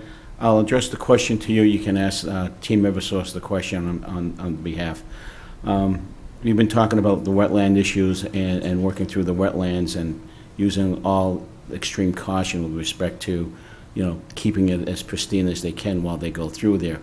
Accidents do happen. Whether you can take all the, the precautions and the necessary measures for them not to happen, they do happen. I haven't heard anything yet discussed in any of the concerns or any letters that I have read or reports that I've read to do with hazmat cleanup.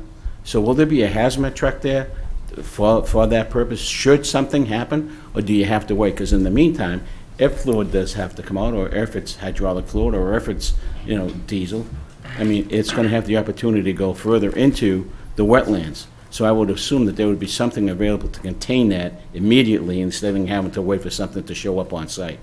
That'd be number one. And with respect to the wetland, other matters, will the Concom be requesting additional bonding to make sure that if there are any damages to the wetland, that it can get repaired, or do we have to wait for nature just to take its course? And those were the 2 questions that I have to ask. I think to answer your second question, we have the ability to issue enforcement orders and compel them to make repairs and restore an area throughout this whole process and at any time, so that, if something does go wrong, we can make them fix it, and we can also levy fines to them regarding hazardous materials use or cleanup or oil spills? You can answer that, please, Matt. Sure. Yeah, thank you for the question. So sometimes, it's unlikely, but sometimes there can be unintended consequences from construction, things such as, release of hydraulic fluid or, fuel spills, things of that nature. All of our crews, if that does happen, again, which is unlikely, they have spill kits on site, which contains substance similar to cat litter. For those of you that have cats at home, it's a bentonite clay mixture, so it absorbs any liquid and becomes hardened. That's deployed as a first measure along with some type of containment if it's a larger release. Small releases, the spill kits are pretty successful at keeping contained. For larger releases, there would need to be some type of containment. Once that is done, we will assess the situation, and then depending on what type of cleanup, if any, is required, we would have a company like Clean Harbors come out and maybe vac up any soil that organic matter had adhered to, and transport that off-site. And then we would, if that did happen, also I'd left this out. The first thing we would do is notify the Commission and Mass DP, because they may have certain conditions that we have to follow in that type of regard. But based on, if it did happen, that would be the process we would follow, along with any additional procedures or conditions that the Commission feels are appropriate.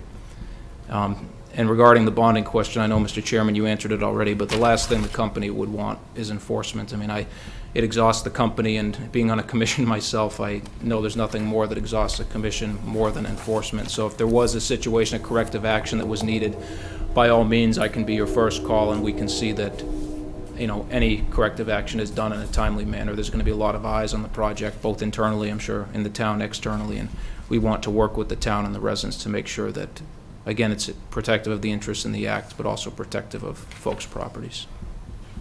Okay. One thing that came to mind as we talk about hazardous materials, when the old pipeline is abandoned and you vent it, how is that the gas that's in the old pipeline handled? Does it just vent into the atmosphere? Does it go through a filter, or is it captured and treated and released? Maybe you can answer that, Sean. So to answer that question, it's kind of a multi-part process.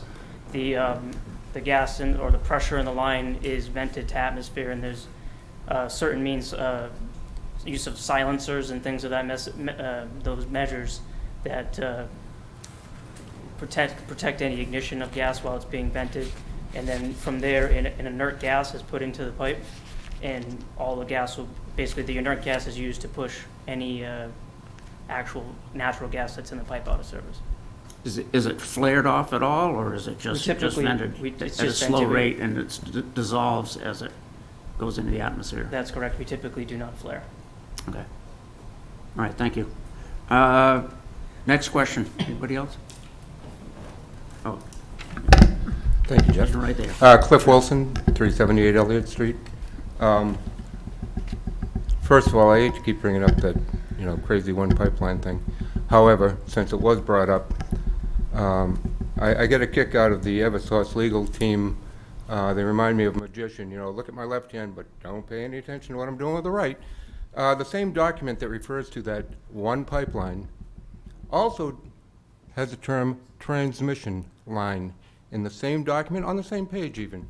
A transmission line would give an indication that something is transmitted through it.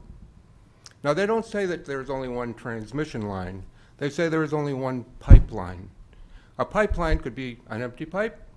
It could be a pipe with gas going through it, or some other liquid or gas. So to say, oh, a pipeline isn't a pipeline because it doesn't have gas going through it, no, that's a transmission line isn't a transmission line unless it doesn't have the gas going through it. So pay attention to their legal team. I don't agree with it. Number two, and this is far more important.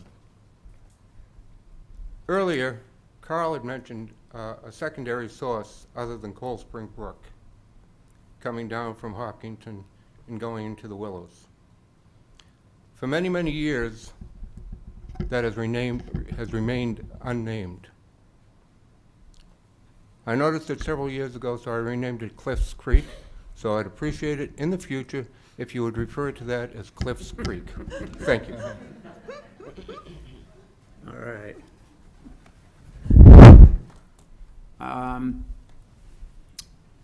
All right, seeing no more questions coming up. One more, please. And I think maybe we can wrap this up. Kathy Rooney, 136 Fountain Street. I thought to be a lot more comment. I guess it's almost 70 years later than 1951. That'll be in 2021, but it's 2019. And we would never, in this day and age, allow a pipeline to be run through the wetlands. So I'm kind of wondering why we seem to be stepping backwards in time and re-allowing this entire project to happen in the wetlands. It's hubris to suggest that we can fix the wetlands. What's been fixed out there since 1951 has taken 70 years to get fixed, quote unquote. I can't imagine that they can do this project in the, so that's point number one. Number two, I can't imagine that they can do the confines of this project in the actual right-of-way as I've stated, because I work on job sites all the time with large equipment, and as Carl and other people have been talking, it's extremely difficult to manage all that equipment in a really narrow space, plus the piles, and keep accidents from happening, because people bump into stuff, they knock stuff over, whatever. And so it's great that they have all this stuff stockpiled on site to use in the event of an accident, but because the site's so narrow, it's not going to be very close by. It might be on one end or the other. So I think the issue of the pipe or pipes or whether they transmit or not, that whole easement issue should be addressed, because that's going to change how the work happens out there. The refueling in general is just an issue, as Carl and other people have stated. The invasives issue is another huge issue. All their machinery, everything needs to be checked and cleaned before it comes onto those sites, and it needs to be cleaned before it leaves the site. Any place they're digging out invasives, that soil needs to go somewhere. It needs to be thoroughly dried out. All that stuff needs to be killed. It can't just go into a dump somewhere, because they're going to get Phragmites or whatever else is out there growing in it, and then they need to replace it with soil and kind that's like the wetlands. Yeah, I think you bring up a very good point about cleaning equipment, much like you do when you haul a boat trailer out of one pond. It has to all be rinsed back into the same pond, so you're not cross-contaminating areas. So Right, and then on, you can add that to the punch list.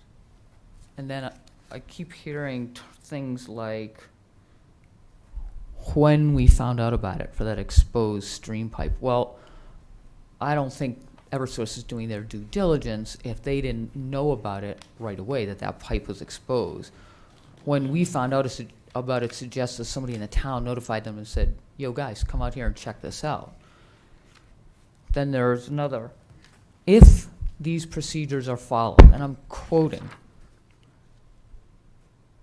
those procedures have to be followed. That's the law. So I'd recommend that, God forbid, if the commission actually approves this project going through the wetlands, that at every single workstation, Eversource pays us to have one of our monitors standing by from half an hour before they arrive on site till half an hour afterwards, to make sure everything is inspected and happening the way we want it to happen. And then one of our people will have that all-important phone call when there is an accident to make those phone calls, because those are the rules for operating that kind of equipment. You have a spill, you have to make those important phone calls, and they detail it depending on what it is. And so that's not even an if, that's the rules. They have to follow them, and we need to be on it, and we need to have them be on it. Yeah, typically, one of our standard conditions for a project of this magnitude is to require a wetland monitor to be present and to be, hired by us and paid by the applicant.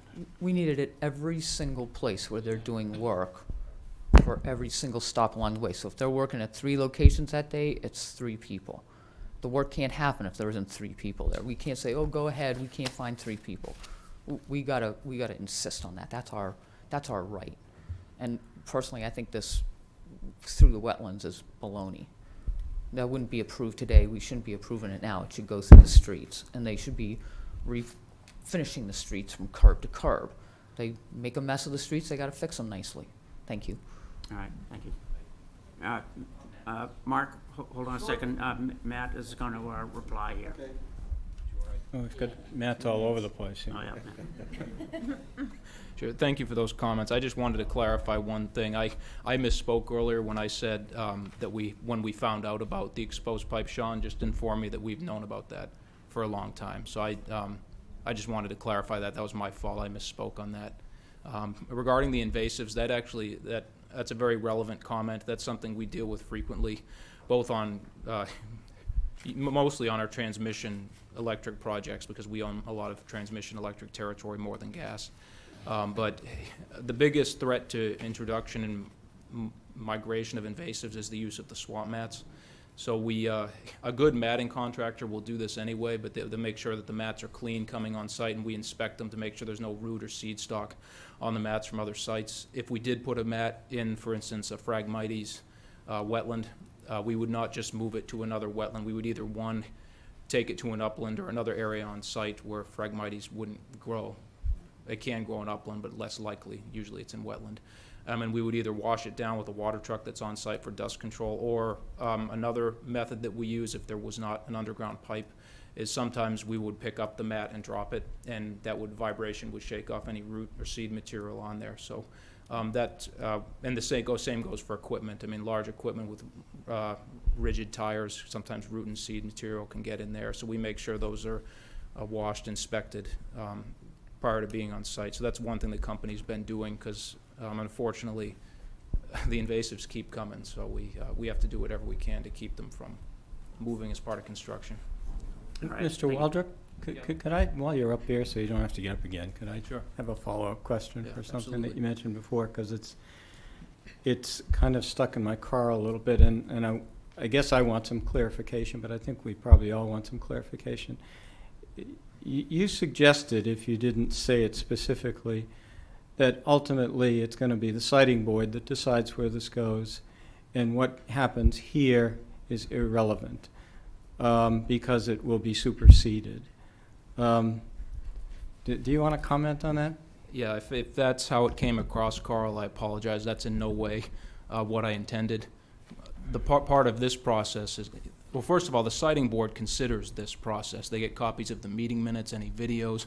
Your council should communicate at the proceeding any concerns or questions the commission has to the board, and the board considers that as part of their process. And you still have the opportunity to issue an order of conditions with special and standard conditions. So if there's anything you feel that's protective of the interests in the act, you can still do that. It does not by any way obviate your ability to condition the project or approve the project. And as you mentioned, I mean, hopefully it doesn't come to this, but you do have some alternative methods under your bylaw, but there are other methods also to appeal that as well. But I did not intend by any means that this process means nothing.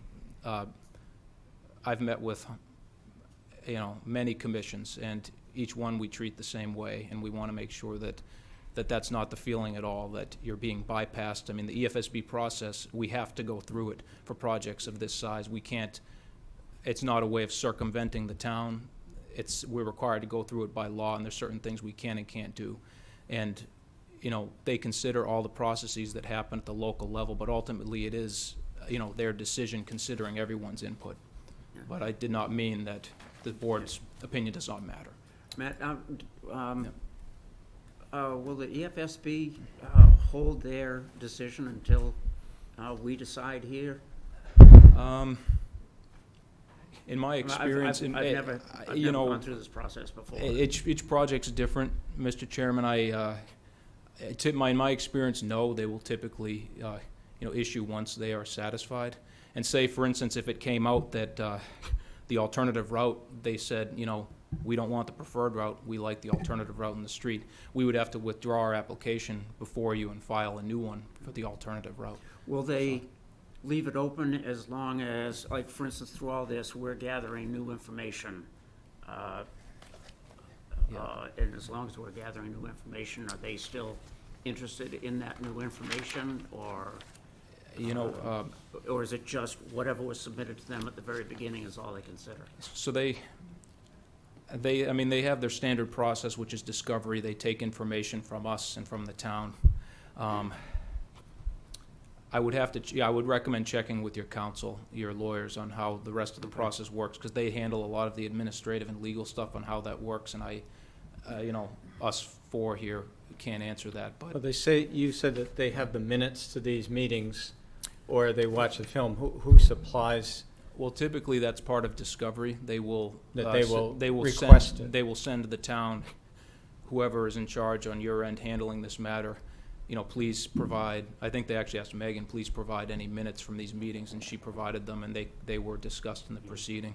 So Okay. they asked I'm for that just trying to information. learn more about it. Yeah, so. it's a very comprehensive process. I mean, we get cross-examined. They ask for a substantial amount of information from both sides, so. Okay, Thank you. All right, next to the podium, please. Hi, Matt Marshquist, 12 Weston Road. I'm the chair of the Sustainability Committee, and first I want to thank the Commission for all of the work you're doing to be diligent, and this is an incredibly complex application, and the process is complex, and I appreciate all of the fine points that you brought to light, and the changes and modifications that are being made will hopefully help the town. I think it wasn't clear to me on first pass that there were so many things that had been missed, but having attended these hearings, a lot of things have been brought to light which are critical. So I thank you for that. I don't want to go into, our committee has written a letter in opposition for other reasons, which I won't go into here, because everyone has been very good about not mentioning climate change and focusing on what the point of this hearing is. So I will say that there was an important piece to one of our letters, which hasn't been discussed here yet, which is just that as we try to reduce the emissions of the town and we look at all the resources available to us for bringing our town to a net zero emissions, trees and wetlands are an incredibly important resource. And we know that wetlands are an important part of the carbon capture and sequestering the natural process that happens. So anytime that we disrupt wetlands for construction, for a pipeline like this, it has a negative impact. This is unfortunate that this is a fossil fuel infrastructure going through a wetlands. It's sort of a double whammy, but I think it's important for us to consider that this commission understands this, but for the rest of the town, there is this other aspect to wetlands which is significant. Thanks. Thanks, Matt. Thank you. I think the narrative around wetlands is evolving, and I think that the law protecting wetlands hasn't kept up with the narrative. It's evolving, as we speak with regard to the things that you talked about, and maybe 10 years from now, that will be a natural part of a discussion of impact on wetlands. But it's not there yet, and that's why we're kind of like drifting into the fringe when we bring that up at these meetings. That doesn't mean that it's wrong to bring them up. It just means that they're hard for us to defend because there's not a whole lot of precedent in having that be a part of the narrative in 2019. Does that make sense? Yes, absolutely. Thank you. Thanks. All right, thank you for your comments. Mark, do you have anything new to add? Yes, I do.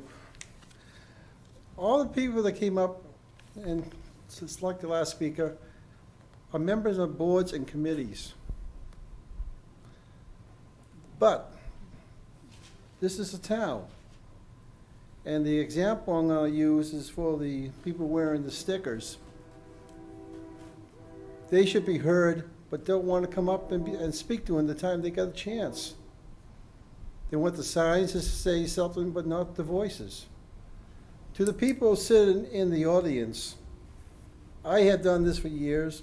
I have spoken, but not for myself. I've always done it for the town. people, citizens with the stickers. This is your chance to speak, and you don't. What do you think's gonna happen in about 2 or 3 months? It's gonna be like the Lower Lawrence, and nobody had a last say. No people spoken up. Thank you. All right, thank you. All right, obviously, we're gonna have to continue this hearing. The applicant has to, Tell us when. oh, yeah, okay. Just in the interest of, of moving things forward, I know we have Megan's comments that we initially responded to. We have Matt Verrill's comments from Lucas Environmental. I just wanted to see if there was any other comments that we did not discuss that the board wanted to see reflected in our, written response next time, just to make sure that our response is comprehensive and that we didn't have to come back and do it again. He's still going to be doing the wildlife one, too. Okay. So that will be there for you to respond to as well. And when is that expected? I don't know. When do you think? Hopefully by the end of next week. Okay. That's what I'm shooting for. Okay, thank you. My comment to that would be that, and correct me if I'm wrong, Matt Verrill, he was looking for a lot of things that are mentioned generally in the notice of intent, that was looking for more specific substance to support it. And I guess the more that you can provide of that, the more that would help me. I can't speak for the rest of the commissioners, but that certainly would be helpful. Understood. No, that was our takeaway from reading Mr. Verrill's letter too. So we will certainly do everything in our ability to get you the information you need to facilitate your review. So it's a commitment we can make to you. All right, thank you. So our next regularly scheduled meeting will be July 8th.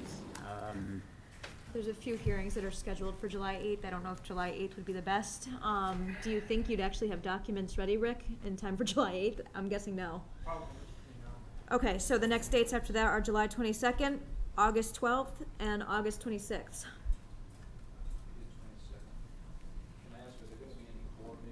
That's what I was just That going was to the next ask. We need to all be available at those meetings. Yeah, I'll be. As far as I know, I plan to be here. KG? Not on the 8th, but subsequent to that I am. 22nd? 22nd I am. 22nd, I'll be available. Greg? Yeah, those dates are fine with me. Heck? Pretty sure. Okay. All right, so, I'll, July 22nd, July August 22. 12th. July 22nd, Is it too August soon 12th. for you? What was Are the they other okay? one? After August 12th? and August 26th. Oh, Matt, for you too. 26th. Second and fourth Mondays of the month. 22nd, 12th, and 26th. We were thinking just to get enough time to respond to everything and make sure our response is comprehensive, that the 12th of August might be the best, but I wonder if we could always do a sooner meeting, and I could email you, Megan, if we wanted to continue. Or, So if they continue to a date certain, we can't hear it before that date legally. No, but if he's saying he wants to put it on the July 22nd meeting and then move it if he can't. Ask for a continuance. Ask if for we a can. yeah. continuance. we don't Yeah. need to be present to ask for a continuance. No. No. Yeah, but No, the no. only issue with that is twofold.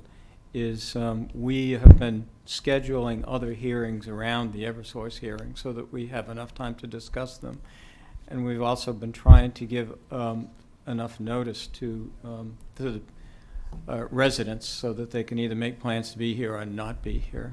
Yeah, well, in that case, Carl, let's just do the 12th. Of August? Okay. If that's easier for more logistical.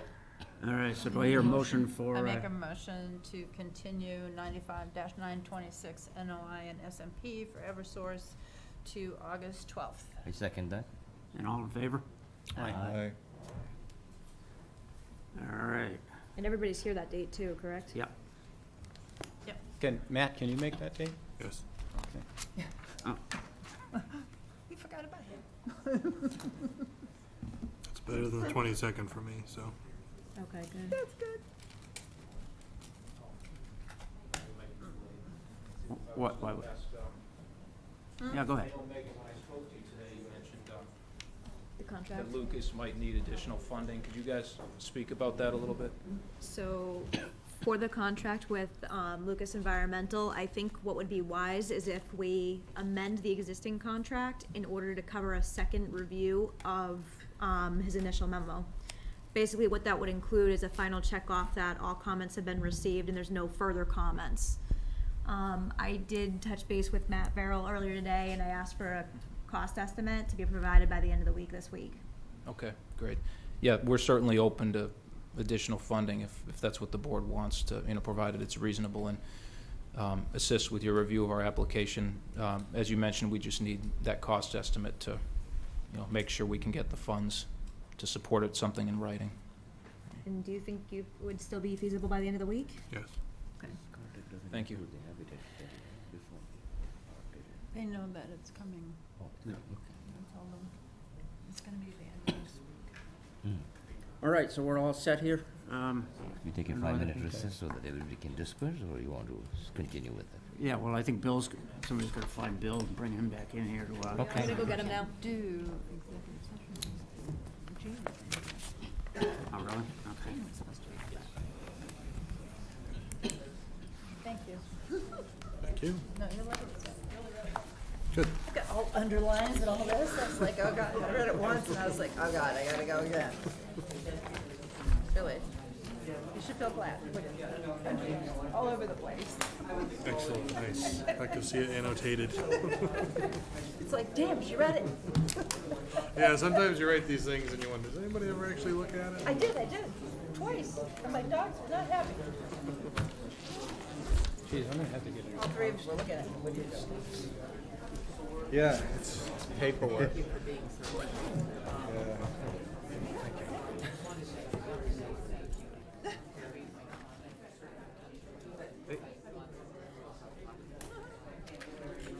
Yeah, Hawkinson. Well, I just, getting, cleaning off those mats and the vehicles is, has to be brought up and has to be done, to prevent.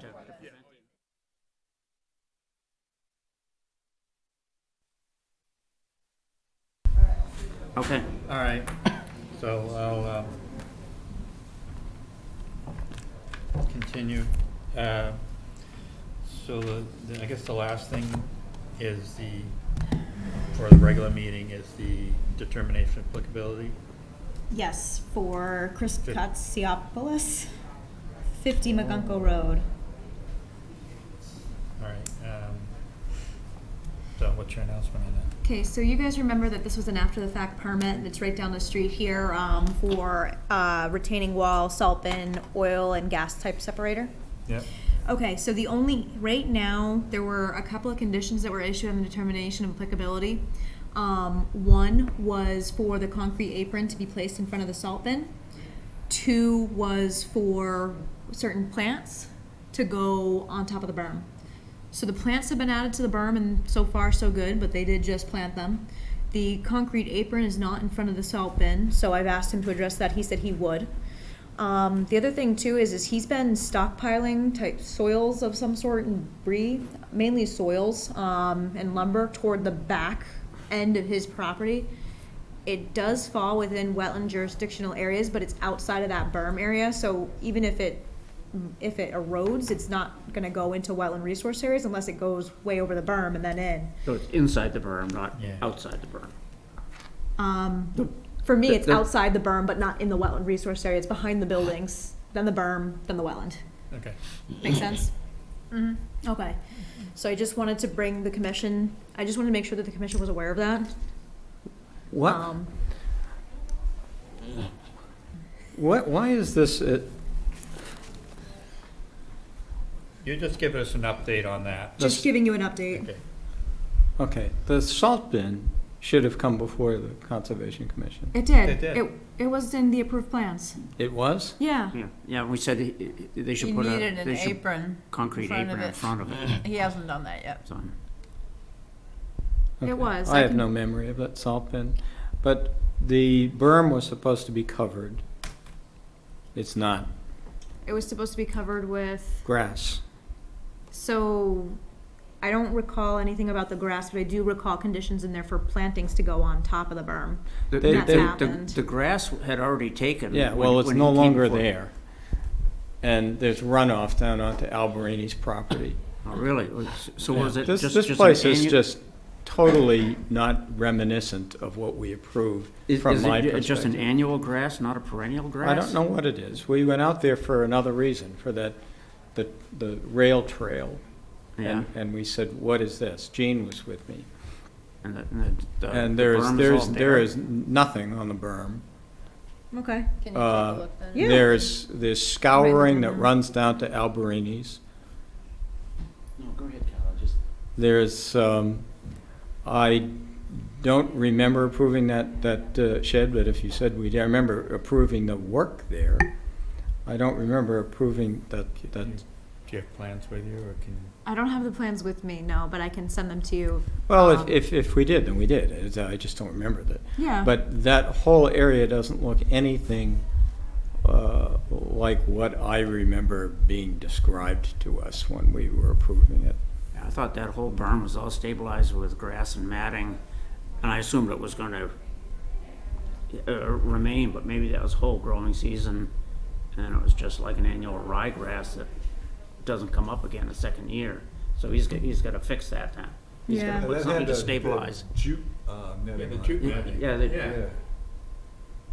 so I he's thought gotta there plant was- something on the berm to stabilize the soil, plus the plantings on the top. Because we had Okay. picked out a number of tree types. Joe, did you have a comment on this? I do, because when we were looking at the culvert situation about a year and a half ago, we were walking, and we didn't get to that location, because that's the old, we'll talk about the old Middlesex Screw Company building. To the left of Which is next to Alberini's garage? Next to Alberini's garage, right. Well, Rick waved us down and said, you gotta see this.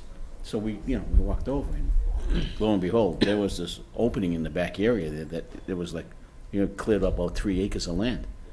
And he had demolished all the inside, he wiped out the inside, and there were no permits, nothing was pulled.